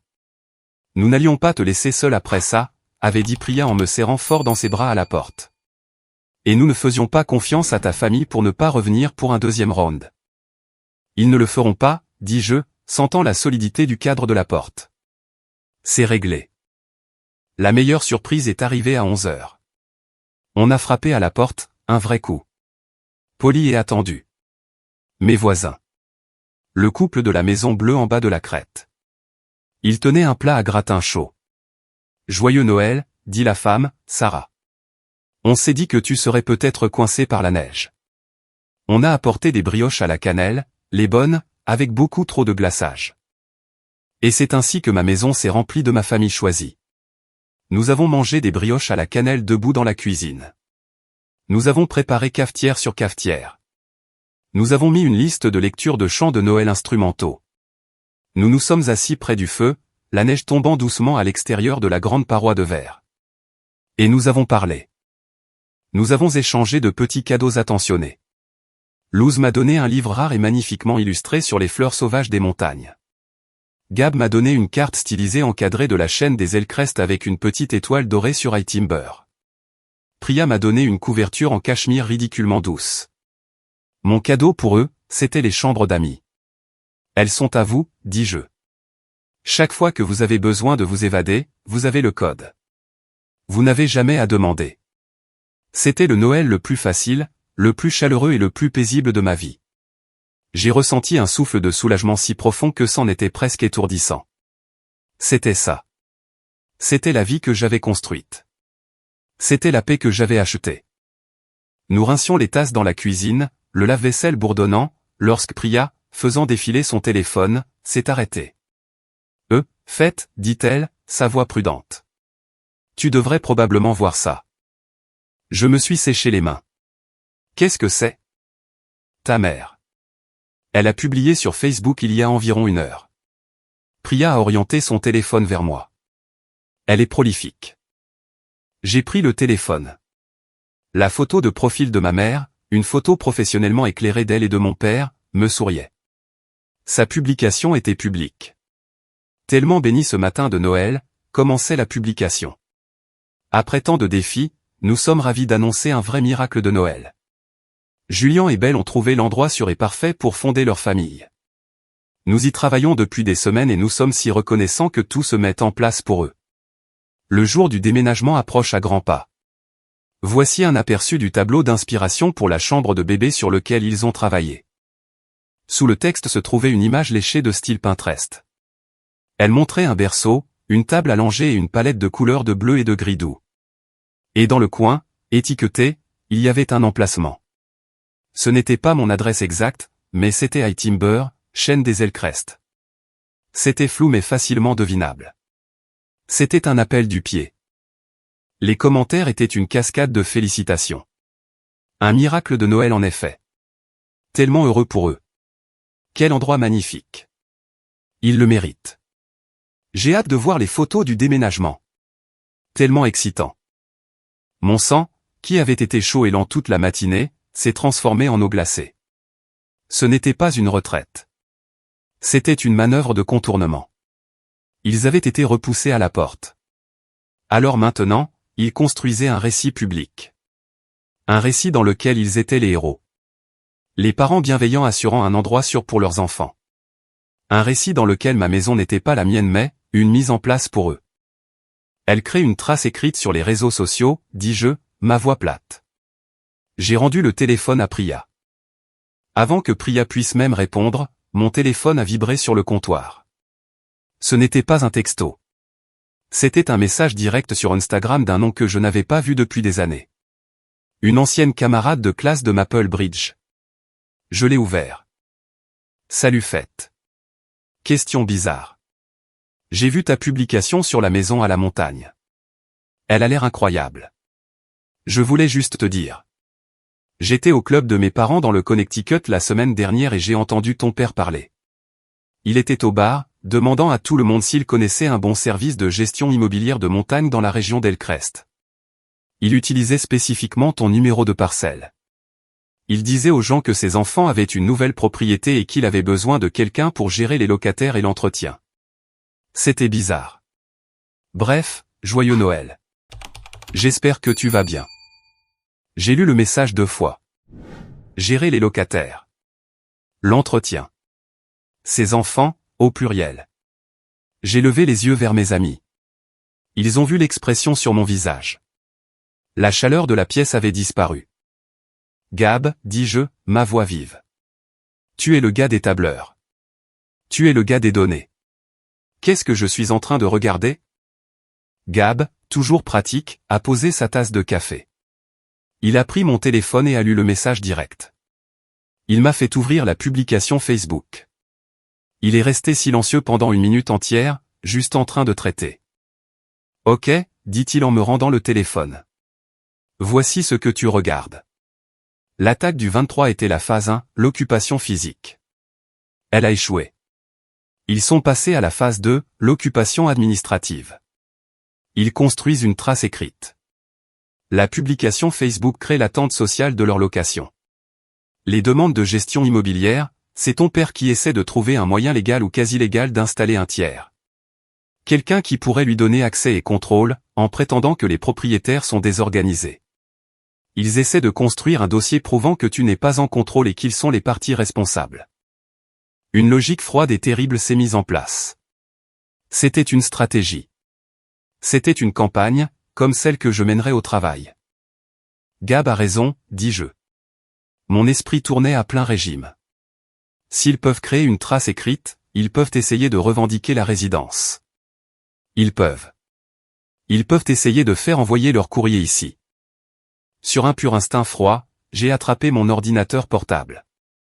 Je ne suis pas seulement allé sur le site de la Poste. Je suis allé sur le portail des dépôts publics du greffier du comté, le même que Sable et moi avions utilisé pour l'ordonnance d'interdiction d'accès.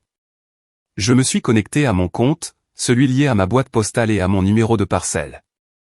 J'ai cliqué sur les archives publiques, les dépôts de services publics, les registres d'adresses, et c'était là. C'était une demande de changement d'adresse déposée en ligne il y a 2 jours, avant même qu'il n'arrive. C'était une demande pour faire suivre tout le courrier de Julian Stewart et Belle Stewart de leur ancienne adresse du Connecticut à ma boîte postale à High Timber. C'était marqué comme « en attente de vérification ». Ils l'avaient fait. Ils avaient déjà fait le premier pas pour s'attacher légalement à mon adresse. Si cela avait été approuvé, ils auraient pu utiliser l'adresse vérifiée pour obtenir des permis de conduire, pour immatriculer leur voiture ici, pour revendiquer une location.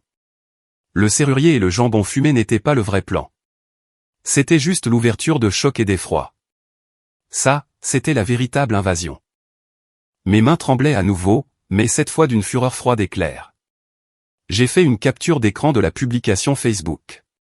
J'ai fait une capture d'écran des commentaires de félicitations. J'ai fait une capture d'écran du message direct de ma camarade de classe. J'ai fait une capture d'écran du formulaire de changement d'adresse en attente. Le statut, en attente, brillant en rouge sur l'écran.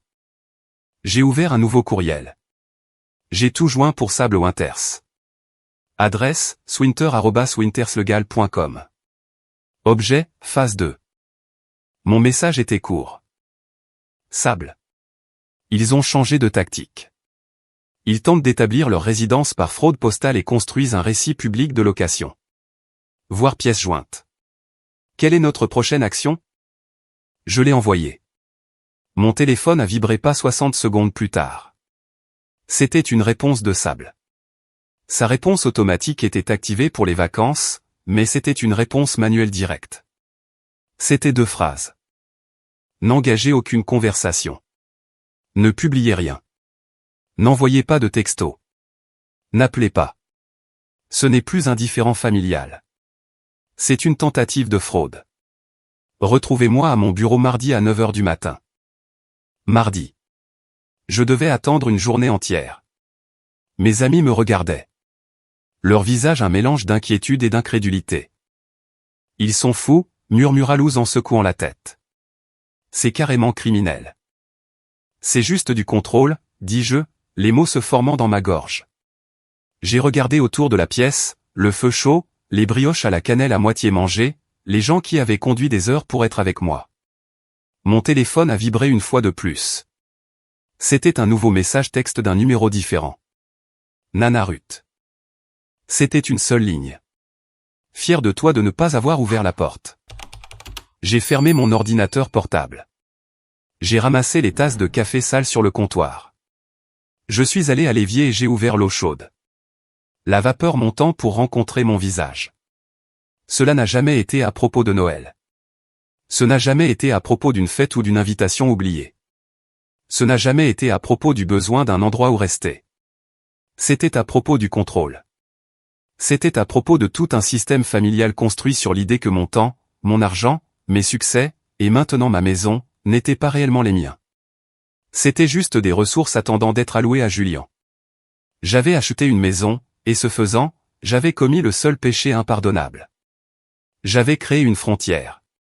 Et eux, à leur tour, me montraient que la tradition n'était que le plus joli mot pour le contrôle. J'ai lavé les tasses une par une et j'ai regardé la neige tomber. Mardi, 9 heures du matin. La partie commençait. Le lundi que j'ai passé à attendre ma réunion du mardi avec Sable a été le plus long jour de ma vie. Je suis resté dans la maison en A, travaillant à distance, mon téléphone sur la table à côté de moi, silencieux. Le silence était un ressort enroulé. Ma famille se regroupait. Je savais, en tant que stratège, que le premier assaut avait échoué et qu'il planifiait maintenant une attaque plus sophistiquée. Mon courriel du jour de Noël à Sable, avec sa cargaison de capture d'écran, était le premier coup de feu d'une nouvelle guerre, plus silencieuse. Je suis descendu à High Timber mardi matin. La neige commençait à fondre, laissant des tas gris et laids sur le bord de la route. Le charme de la boule à neige avait disparu. Maintenant, il faisait juste froid. Je suis entré dans le bureau de Sable Winters à 8h59. Elle était déjà à son bureau, une pile de dossiers devant elle. La pièce était froide. Faites, dit-elle, non pas comme une salutation, mais comme une reconnaissance. Elle désigna la chaise. J'ai reçu votre courriel à Noël. Vous aviez raison de vous inquiéter. Ils escaladent précisément comme prévu. J'ai posé mon sac d'ordinateur portable par terre. Le formulaire de changement d'adresse était le plus. C'était leur premier coup, interrompit Sable en levant un seul doigt. Mais pas le seul. J'ai pris la liberté de faire une vérification complète de votre LLC et du numéro de parcelle hier. Elle a tourné son moniteur vers moi. Pendant que vous gériez le front des réseaux sociaux, votre père était occupé sur le front juridique. Hier, un nouveau dépôt est apparu au bureau du registraire du comté. Il était horodaté à 9 heures du matin. Ceci. Elle a cliqué et un document a rempli l'écran. C'était un PDF numérisé. Ça ressemblait à quelque chose tapé sur un ordinateur personnel, un simple document Word d'une page, mais l'entête disait « Accord de location familiale informel ». Mon sang ne s'est pas seulement glacé. Il s'est arrêté. La lettre était datée de 2 semaines auparavant, avant la confrontation sur mon porche. C'était un accord simple et mal rédigé stipulant que Alcyon Pin LLC, en considération de l'unité et du soutien familiaux, accordait une location à temps plein et indéfinie à Julian Stewart et Belle Stewart pour la propriété de Kestrel Ridge. Et en bas, sur la ligne de signature pour le membre gérant de la LLC, il y avait mon nom. Faites Stewart, lisait-on dans une écriture bouclée et peu familière. Ça, dis-je, ma voix un murmure, ce n'est pas ma signature. Je n'imaginais pas que ça l'était, dit Sable, sa voix sèche. C'est un faux, et un faux maladroit. Le S de Stewart étant bouclé, le vôtre est une verticale nette, d'après votre accord de LLC. Mais ce n'est pas le meilleur. Elle a zoomé sur la signature. Ils l'ont signé, faites Monsieur Stewart. Quelle est votre deuxième initiale? Je n'en ai pas, dis-je. Mon nom est juste Faites Anne Stewart. Exactement, dit Sable. Ils ont inventé une deuxième initiale. Ils ont tenté de créer une personne morale, Faites Monsieur Stewart, qui pourrait consentir à leur invasion. C'est un coup de désespoir classique. C'est aussi un crime de fraude. Je fixais l'écran, le nom qui était le mien, mais pas le mien. Ils n'avaient pas seulement essayé de s'introduire chez moi. Ils essayaient de me remplacer. Ils créaient une version marionnette de moi sur papier. Une version qui était coopérative, qui comprenait son rôle, qui signerait sa vie pour être utile. Alors, qu'est-ce que cela fait, demandai-je, ma voix tremblante. Légalement, c'est de la foutaise, dit Sable. Mais ce n'est pas pour un juge. C'est pour une compagnie de service public. C'est pour la Poste. C'est une preuve qu'ils peuvent montrer à quelqu'un à un guichet pour dire, vous voyez, nous avons le droit d'être ici. Ils construisent leur dossier. Elle a cliqué sur une nouvelle fenêtre. Ce qui m'amène à ceci. Les demandes de gestion immobilière de votre père. J'ai mis une alerte de haute priorité sur votre LLC et votre numéro de parcelle auprès de toutes les agences de l'État et du comté. Nous avons eu 2 alertes hier. Elle a affiché la première. Le département des véhicules à moteur. Quelqu'un a tenté d'immatriculer un véhicule, une nouvelle Subaru, à votre adresse de montagne. Le demandeur principal était Julian Stewart. Il a essayé d'immatriculer sa voiture ici? Il l'a fait. Les papiers mentionnent ses coordonnées, mais l'adresse de Kestrel Ridge. Elle a été signalée par le système et rejetée parce que le propriétaire, Alcyon Pin LLC, ne correspondait pas au demandeur et que l'accord de location familiale qu'ils ont fourni, elle a désigné le faux, n'était pas un bail valide. Mais ils ont essayé. Elle a affiché la deuxième alerte. Celle-ci vient de la compagnie de service public. Le journal des demandes montre 2 appels, tous 2 provenant du numéro de portable de votre père, que j'ai vérifié. Je me suis penché. Les notes du représentant du service clientèle étaient détaillées. Le client, Gregory Stewart, a appelé, Lee Sable, demandant à être ajouté comme partie responsable secondaire au compte de Alcyon Pin LLC. A déclaré que sa fille, la propriétaire, était dépassée et qu'il aidait à gérer ses affaires et à payer les factures. Il voulait son nom sur le compte. J'ai eu la nausée. C'était la même histoire, le même récit. Fait est instable. Fait est dramatique. Fait ne peut pas gérer. Nous, les adultes, devons intervenir et gérer. Il n'essayait pas seulement d'obtenir une clé. Il essayait d'obtenir le contrôle. Il essayait de construire une trace écrite qui prouvait que j'étais incompétente. Il a été refusé, dit Sable, parce qu'il n'avait pas le numéro d'identification fiscale fédérale de la LLC ni votre mot de passe d'entreprise. Mais vous voyez le schéma, physique, puis numérique, puis administratif. C'est un siège. Je l'ai regardé. Alors, que faisons-nous? Comment combattons-nous cela? Sable a fait craquer ses doigts.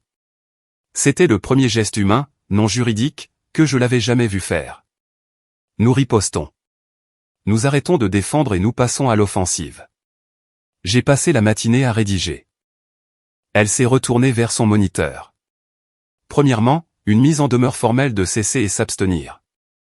Ce n'est pas un courriel poli, fait. C'est un document de 20 pages que j'envoie par courrier recommandé, avec accusé de réception, à Grégory, Céleste et Julien individuellement. Il décrit en détail leurs actions illégales. Il liste la tentative de fraude postale. Il liste la tentative de fraude à l'immatriculation de véhicules. Il liste la contrefaçon de l'accord de location. Il nomme la date et l'heure de l'intrusion. Il les informe que toute tentative de contact supplémentaire, physique ou numérique, sera accueillie par une action en justice immédiate. Elle a cliqué. Deuxièmement, des avis de fraude potentielle. Ils partent aujourd'hui au maître de poste de High Timber, au département des véhicules à moteur, au registraire du comté et à chaque compagnie de service public, de l'électricité à Internet. Cela les alerte que vos comptes sont sous une attaque frauduleuse active. Cela gèle tous les changements. Cela nécessite un nouveau mot de passe verbal connu uniquement de vous et de moi pour toute modification. Nous les murons hors de l'infrastructure. Elle a cliqué à nouveau. Troisièmement, et celui-ci est mon préféré. Un avertissement certifié au conseil de famille que vous n'avez jamais autorisé. Votre père a mentionné des avocats. Votre camarade de classe l'a entendu se renseigner sur des gestionnaires immobiliers. Il se représente, ou les représente, comme ayant un droit légal. Cette lettre informe cet avocat fictif que ses clients se livrent à une fraude criminelle et que toute action ultérieure en leur nom sera considérée comme de la complicité. C'est un piège. Cela les oblige soit à engager un avocat qui sera désormais averti, soit à admettre qu'il mentait. Ma tête tournait. C'était un niveau de guerre d'entreprise que je n'avais lu que dans les livres. Enfin, dit-elle, sa voix baissant. Je dépose une requête pour une ordonnance de protection temporaire, conditionnelle à leur prochain mouvement. La lettre d'interdiction d'accès était la première étape. Ceci est la deuxième étape. Elle est prête au palais de justice. À la seconde où ils tenteront de déposer un autre document, d'envoyer un autre courriel frauduleux ou de mettre le pied sur votre route, je passe un appel et cela déclenche une audience immédiate devant un juge. Elle a fait pivoter sa chaise vers moi. Il pense qu'il joue à un jeu familial. Nous allons répondre avec le droit des sociétés et le droit pénal. Ils ne sauront pas ce qui leur est arrivé. J'ai quitté son bureau 1 heure plus tard. Mes mains pleines de copies, mon esprit engourdi mais clair. La peur avait disparu. À sa place se trouvait une résolution froide et dure. Quand je suis revenu à ma voiture, j'ai vu que j'avais un texto de Priya. Elle avait, selon ses propres mots, mené une « surveillance sociale ». C'était une capture d'écran. Ma mère n'avait pas fait de nouvelles publications. Elle avait commenté la publication d'une vieille amie. L'amie avait écrit « Si contente que Julian ait bel et un endroit sur où aller. Tu es une si bonne grand-mère. » Et ma mère, Céleste, avait répondu il y a juste 1 heure, nous le sommes aussi. Nous sommes si reconnaissants que nos enfants soient en sécurité là-haut. Je fixais les mots, là-haut. Ce n'était pas, chez Fête. Ce n'était pas, à la maison en A. C'était, là-haut, un territoire vague, dépersonnalisé, non revendiqué.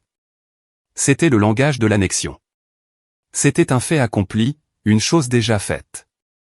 Elle était, à sa manière passive-agressive et socialement acceptable, en train de déclarer la victoire. J'ai sauvegardé la capture d'écran.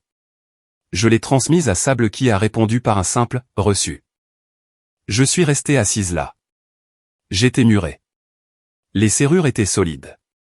Le dossier juridique était épais. Mais il sondait toujours. Il cherchait une fissure. La caméra de l'allée et la caméra du porche étaient bonnes. Mais qu'en était-il du reste de la propriété? Le terrain latéral où les arbres étaient denses. Le groupe de boîtes aux lettres au bout de la route où se trouvait ma boîte postale. J'étais une stratège. J'avais besoin de plus de données. J'ai ouvert mon ordinateur portable, là, dans la voiture. Je ne suis pas allé dans un magasin de sécurité. Je suis allé sur un site de fourniture de chasse et de plein air. J'ai commandé une petite caméra de surveillance de sentier à pile. Elle était étanche, activée par le mouvement et camouflée avec un motif d'écorce. Elle avait une capacité de géorepérage. Je la montrais dans un pain surplombant les boîtes aux lettres et le terrain latéral. Si quelque chose ou quelqu'un franchissait ce périmètre, mon téléphone sonnerait. J'ai fermé l'ordinateur portable. Ma défense était presque complète. J'ai regardé mon téléphone, l'appareil qui était maintenant mon arme et mon bouclier principal. Je suis allé dans mes paramètres, à l'écran de verrouillage, au contact, en cas d'urgence. C'était le même depuis 10 ans. ICE1, maman. ICE2, papa. Mes doigts ont plané sur le bouton rouge de suppression. C'était le dernier fil. L'instinct d'enfance réflexif que si j'étais brisé, encens ou inconsciente sur le bord d'une route, c'était eux qu'il fallait appeler. C'était eux qui me sauveraient. Mais ils ne l'étaient pas. Ils étaient l'urgence. J'ai appuyé sur le bouton. J'ai supprimé, maman. J'ai appuyé à nouveau sur le bouton. J'ai supprimé, papa. La liste était vide. J'ai appuyé sur « Ajouter un nouveau contact ». J'ai fait défiler mon répertoire jusqu'à ce que je trouve la nouvelle entrée que j'avais faite ce matin-là. ICE, Sable Winters. J'ai cliqué sur « Terminer ». J'ai verrouillé mon téléphone. La nouvelle directive était là, invisible mais active. C'était une déclaration silencieuse. Je ne serais pas prise en embuscade. La personne à appeler quand j'avais des problèmes n'était plus ma famille. C'était mon avocate. La cocotte minute n'attend pas les heures de bureau. Elle explose au cœur de la nuit. 30 décembre, 2h11 du matin. J'étais dans un sommeil profond et épuisé lorsque la nouvelle tonalité d'alerte, celle que j'avais réglée juste pour le géorepérage, a transpercé le silence. Ce n'était pas le tintement poli de ma caméra d'allée. C'était un cri numérique strident. J'étais hors du lit avant d'être consciente. Mon cœur battant la chamade. L'écran de mon téléphone était d'une luminosité aveuglante.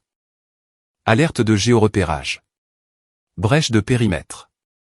Groupe de boîtes aux lettres. J'ai ouvert l'application de la caméra de sentier. Le flux était granuleux, baigné dans le verre extraterrestre de la vision nocturne, mais l'image était indéniable. Une berline sombre et familière était au ralenti sur l'accotement en gravier à côté du groupe de boîtes aux lettres communautaires. Son moteur un faible grondement. La portière du conducteur s'est ouverte. Mon père, Grégory, est sorti. Il n'était pas en costume. Il était en manteau sombre, son visage pâle et sinistre à la lumière infrarouge. Il a regardé autour de lui, de haut en bas de la route de montagne déserte. Il se croyait invisible. Il ne s'est pas dirigé vers la fente du courrier sortant, mais directement vers ma boîte postale, ma boîte numéro 42. Il avait une pile d'épaisses enveloppes commerciales blanches à la main. Il n'avait pas de clé. Il n'en avait pas besoin. Une par une, il les a forcées à travers l'étroite fente, les bourrant dans la boîte verrouillée. C'était une violation, un acte de force physique. Il les plantait. Il fourrait ma petite forteresse sécurisée de ses preuves frauduleuses. Il me signifiait au cœur de la nuit, créant une trace écrite qui montrerait qu'il avait livré les documents. Il a enfoncé la dernière, a lissé son manteau et est remonté dans la voiture. La berline s'est éloignée, ses feux arrière disparaissant sur le chemin. Je suis resté dans mon salon sombre et silencieux. Je ne suis pas retourné au lit. Je me suis assise sur le canapé, enveloppé dans une couverture, et j'ai regardé l'horloge. La pression montait. La maison était silencieuse, mais l'air hurlait. À 6 heures du matin, juste au moment où le ciel devenait d'un gris meurtri et froid, j'ai mis mes bottes et ma parka. J'ai conduit le demi-mile jusqu'au groupe de boîtes aux lettres. L'air était si froid que ça faisait mal de respirer. Je me suis tenu devant la boîte 42. J'ai mis ma clé dans la serrure. Elle a coincé juste une seconde, bloquée par la liasse de papier à l'intérieur. J'ai forcé. La petite porte en métal s'est ouverte. Elles se sont déversées. 3 épaisses enveloppes blanches. Elles n'étaient pas adressées. Elles étaient simplement pliées avec « Faites Stewart » écrit à l'extérieur. Je me suis assise dans ma voiture, le moteur tournant pour la chaleur, et j'ai ouvert la première. Déclaration sur l'honneur de membre du foyer. C'était un formulaire adressé à ma compagnie d'assurance. C'était une déclaration affirmant que Julian Stewart et Belle Stewart étaient désormais des résidents à temps plein de la propriété de Kestrel Ridge et devaient être ajoutés à ma police d'assurance habitation en tant que membre supplémentaire du foyer. En bas, c'était signé par mon père, Grégory Stewart, gestionnaire immobilier. J'ai ouvert la deuxième. Elle était presque identique. Celle-ci était adressée à l'association des propriétaires de High Timber, un organisme qui n'existait pas. Il inventait une association de propriétaires juste pour pouvoir y déposer des papiers. Il construisait toute une bureaucratie fictive pour soutenir ses revendications. La troisième enveloppe était une simple lettre, tapée et signée par lui. C'était un avis formel m'informant qu'en tant que gestionnaire immobilier, il avait pris ses mesures pour assurer la sécurité et l'assurance du bien au nom des parties prenantes familiales. Je ne suis pas retourné à la maison. Je suis resté assise là, dans l'aube froide et grise, sur le bord de la route. J'ai sorti mon téléphone. J'ai pris des photographies en haute résolution et d'une clarté cristalline de chaque page. Je suis allé dans l'application de la caméra de sentier. J'ai téléchargé le fichier vidéo horodaté de 2h11 à 2h13 du matin. J'ai sauvegardé le clip de lui forçant les enveloppes dans ma boîte. J'ai ouvert un nouveau courriel à Sable Winters. Objet, urgent 2h11. Il l'a fait. J'ai joint le fichier vidéo. J'ai joint les photographies de la déclaration sur l'honneur. Mon message était simple. Sable, il a planté ça dans ma boîte postale à 2h11 ce matin. J'ai la vidéo. Il fabrique activement des preuves. Ce sont les papiers de membres du foyer. Quelle est notre action? Mon téléphone a vibré avec une réponse avant même que j'ai mis la voiture en marche. Il était 7h08 du matin. La réponse de Sable. C'est la dernière pièce. Il a créé sa propre boucle de preuves. Il plante et va maintenant découvrir ses propres papiers. C'est l'acte d'un criminel, pas d'un père. Je dépose la requête d'urgence maintenant. Je joins la vidéo et la déclaration sur l'honneur. Il est fini. Je suis retourné à la maison. Tout mon corps vibrant d'une énergie froide, claire et juste. La pression n'était plus dans ma poitrine. Elle était maintenant entièrement, complètement sur eux. J'ai fait du café. J'ai regardé le soleil frapper la vallée. J'ai attendu. À 11h52, mon téléphone a de nouveau vibré. Un texto de Sable. C'est fait. Requête d'urgence déposée. Pièce jointe, cliché de la vidéo et déclaration frauduleuse. Le greffier du comté l'a tamponné avant midi. La requête pour l'ordonnance de protection est maintenant active et sur le bureau d'un juge. La prochaine fois qu'ils souffleront sur vous, elle sera exécutée. C'était une victoire. Nette, rapide, décisive. À 12h05, mon téléphone a vibré avec un texto d'un numéro que je n'avais pas mis en sourdine, mais dont je n'avais pas eu de nouvelles depuis des jours. Ma mère, Céleste. Nous avons tout essayé de la manière gentille, faite. Tu ne nous as laissé aucun choix. Le timing était terrifiant. Avait-il déjà été notifié par le tribunal, ou était-ce le prochain temps pré-planifié de leur guerre psychologique? Peu importe. Le langage, la manière gentille. Le serrurier, les cris sur mon Porsche, l'accord de location falsifié, l'opération secrète de 2 heures du matin. C'était leur manière gentille. Tu ne nous as laissé aucun choix. L'hymne final est creux du coupable. Tu m'as forcé à le faire. Ma clarté morale était absolue. Je n'étais pas en colère. Je n'étais pas triste. J'étais fini. Je n'ai pas répondu. Je ne l'ai pas bloqué. J'ai fait une capture d'écran du texto. Je l'ai transmis sans commentaire à Sable. La réponse de Sable, 1 minute plus tard, pris en compte. Ajoutée à la requête comme une menace directe. Ne répondez pas, j'ai mis la conversation en sourdine. Ma mère, mon père, mon frère, muets. Le téléphone a sonné presque immédiatement. Mon cœur a sursauté, mais c'était Nana Ruth. J'ai répondu. Salut, Nana. Sa voix était un crépitement de fureur pure et non diluée. Je viens de raccrocher avec ta mère. Elle est en pleine crise, complètement hystérique, sanglotant sur le fait que tu as déposé une requête et que tu utilises des avocats pour ruiner la famille au Nouvel An. Elle a raison, dis-je, ma voix calme. Je l'ai fait. Bien, cria Nana, et j'entendis un verre teinté. Je lui ai dit. J'ai dit, Céleste, on récolte ce que l'on sème et tu as planté un champ de serpents. Et puis je lui ai dit, écoute-moi bien. Si toi ou ce mari que tu as ou ce garçon que tu as ruiné mettez un pied de plus sur cette montagne, je n'appelle pas seulement fête. J'appelle le pasteur d'Al. J'appelle la responsable du cercle de prière de l'église. Et je vais raconter à chacun d'entre eux, en détail, à quoi ressemblent les valeurs de la famille Stewart quand personne ne regarde. Je leur parlerai du faux. Je leur parlerai du serrurier.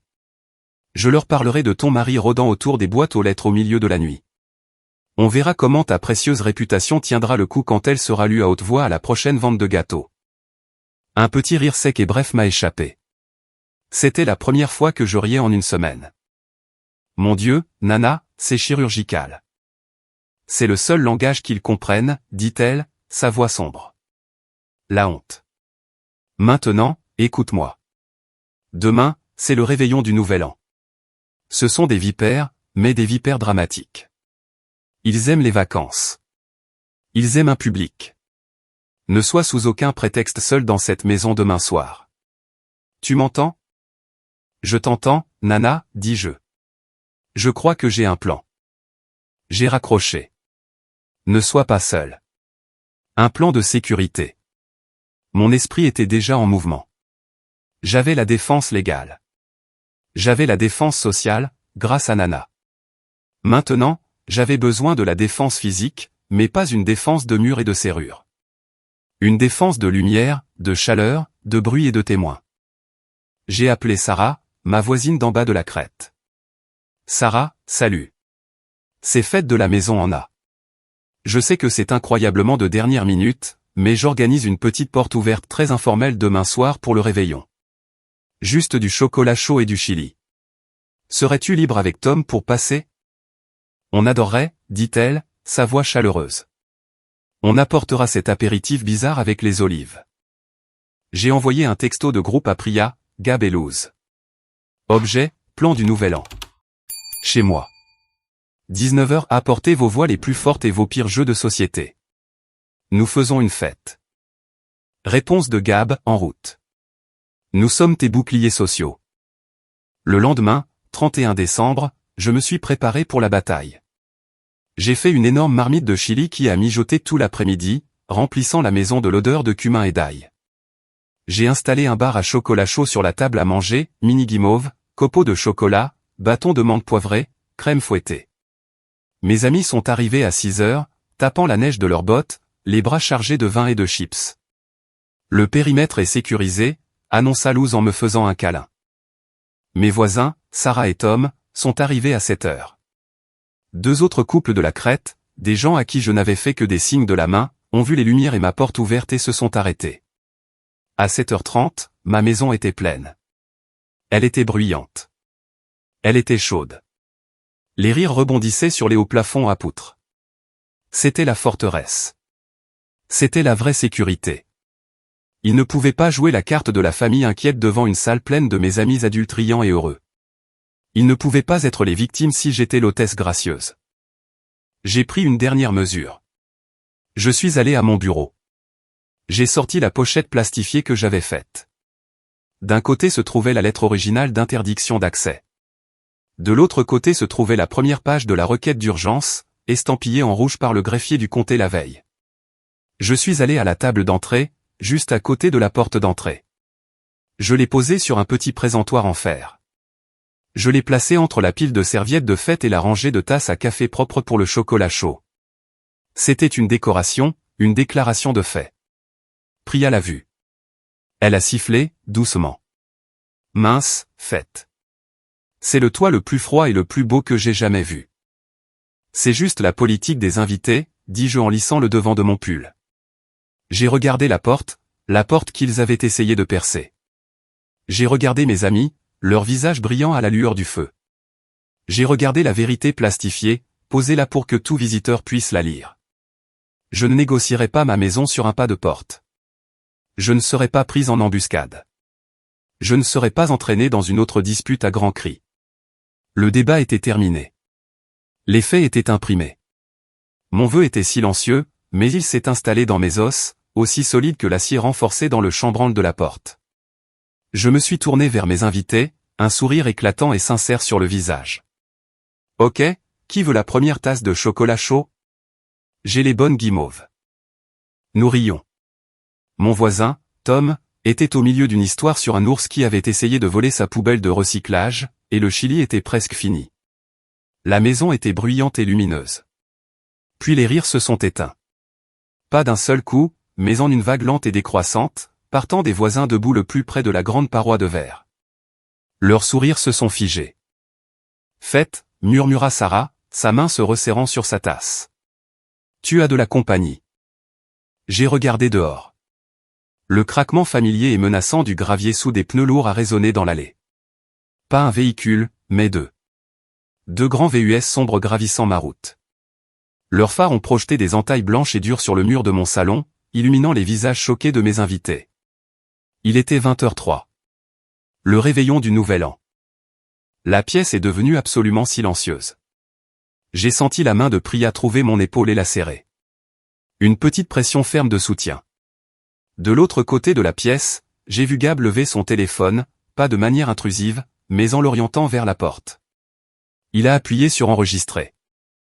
Les portes des VUS ont claqué, une série de sons plats et en colère dans la nuit froide. Grégory, Céleste, Julien et Belle, l'air pâle et épuisé, serrant son manteau. Mais il n'était pas seul. Une 5e personne est sortie du côté passager de la voiture de tête, un homme que je n'avais jamais vu, portant un blazer sombre et élégant malgré le froid glacial, portant une mallette en cuir poli. Ils sont montés sur le porche. Mon père, Grégory, n'a pas sonné. Il a frappé. Un coup fort, formel, impatient.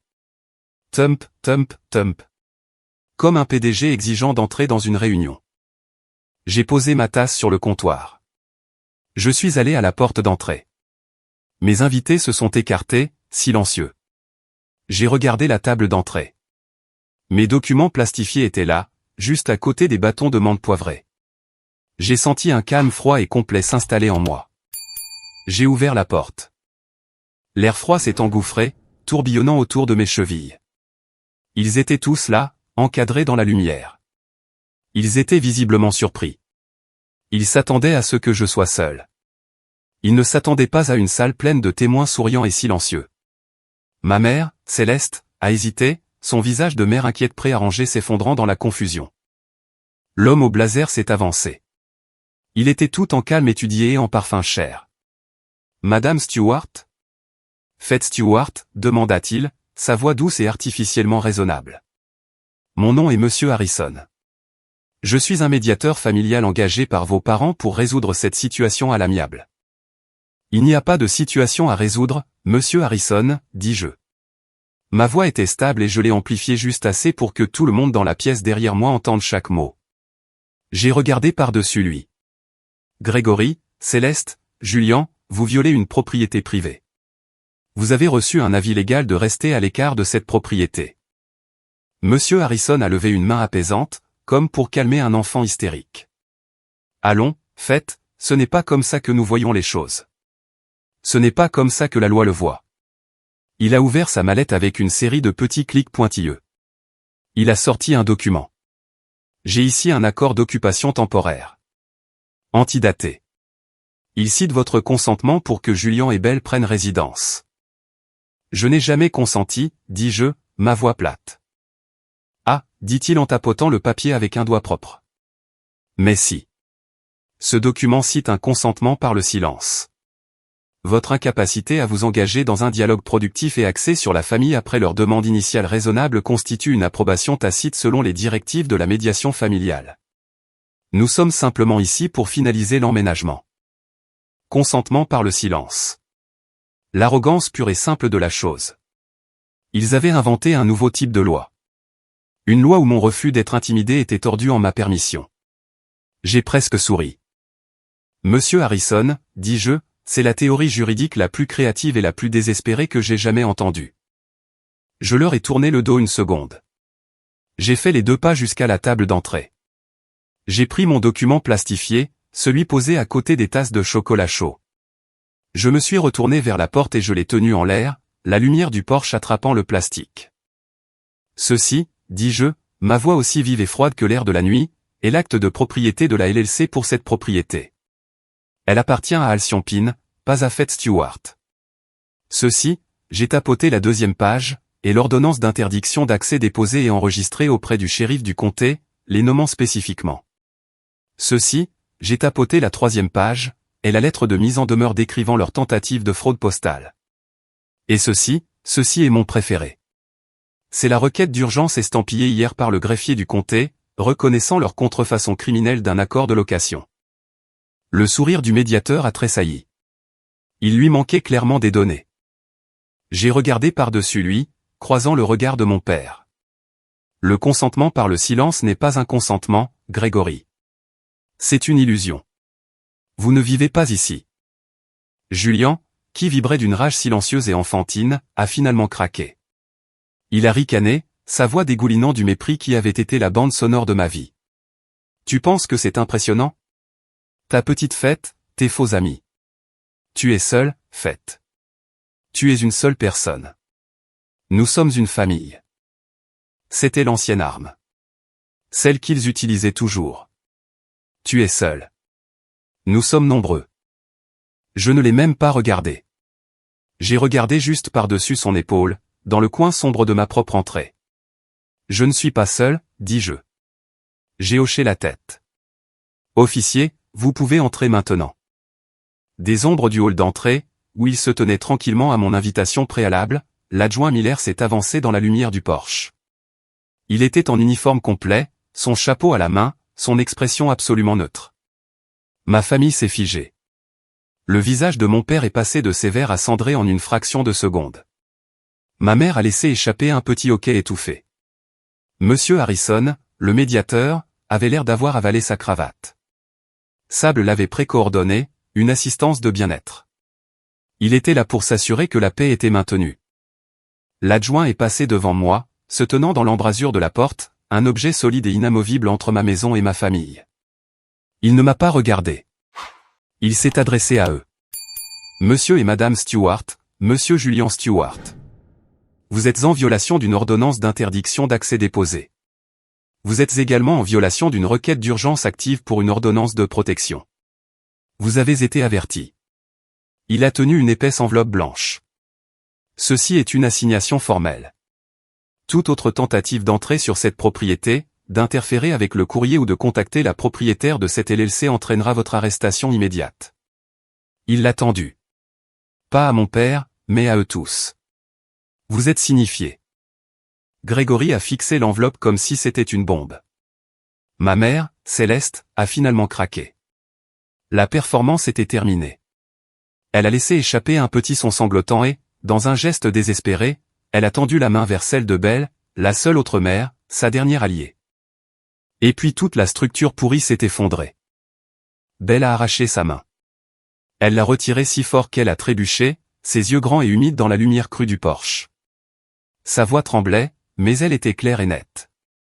Non, murmura-t-elle, un son qui a transpercé la nuit. Non, je ne le ferai pas. Nous ne ferons pas ça. Elle a regardé Julien, des larmes d'humiliation et de rage coulant sur son visage. Je ne vais pas avoir mon bébé dans une maison que nous avons volée.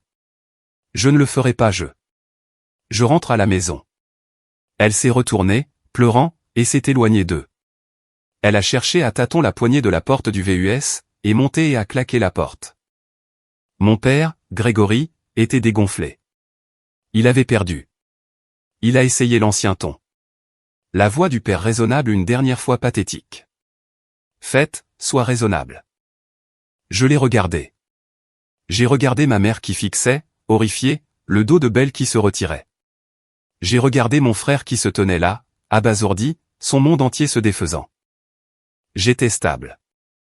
Je le suis, papa, dis-je. Je suis raisonnable. Vous quittez ma propriété maintenant. L'adjoint a fait un geste avec sa lampe de poche. Pas vers eux, mais vers l'allée sombre.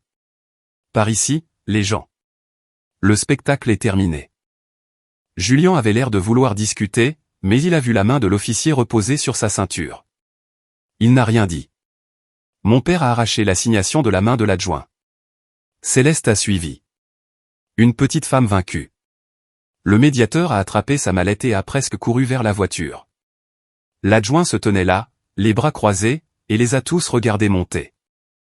Nous sommes tous restés là, mes invités dans mon salon, moi sur mon porche. Nous avons regardé les feux arrière pour la dernière fois cahoter sur la route de la crête et disparaître. La pièce a expiré.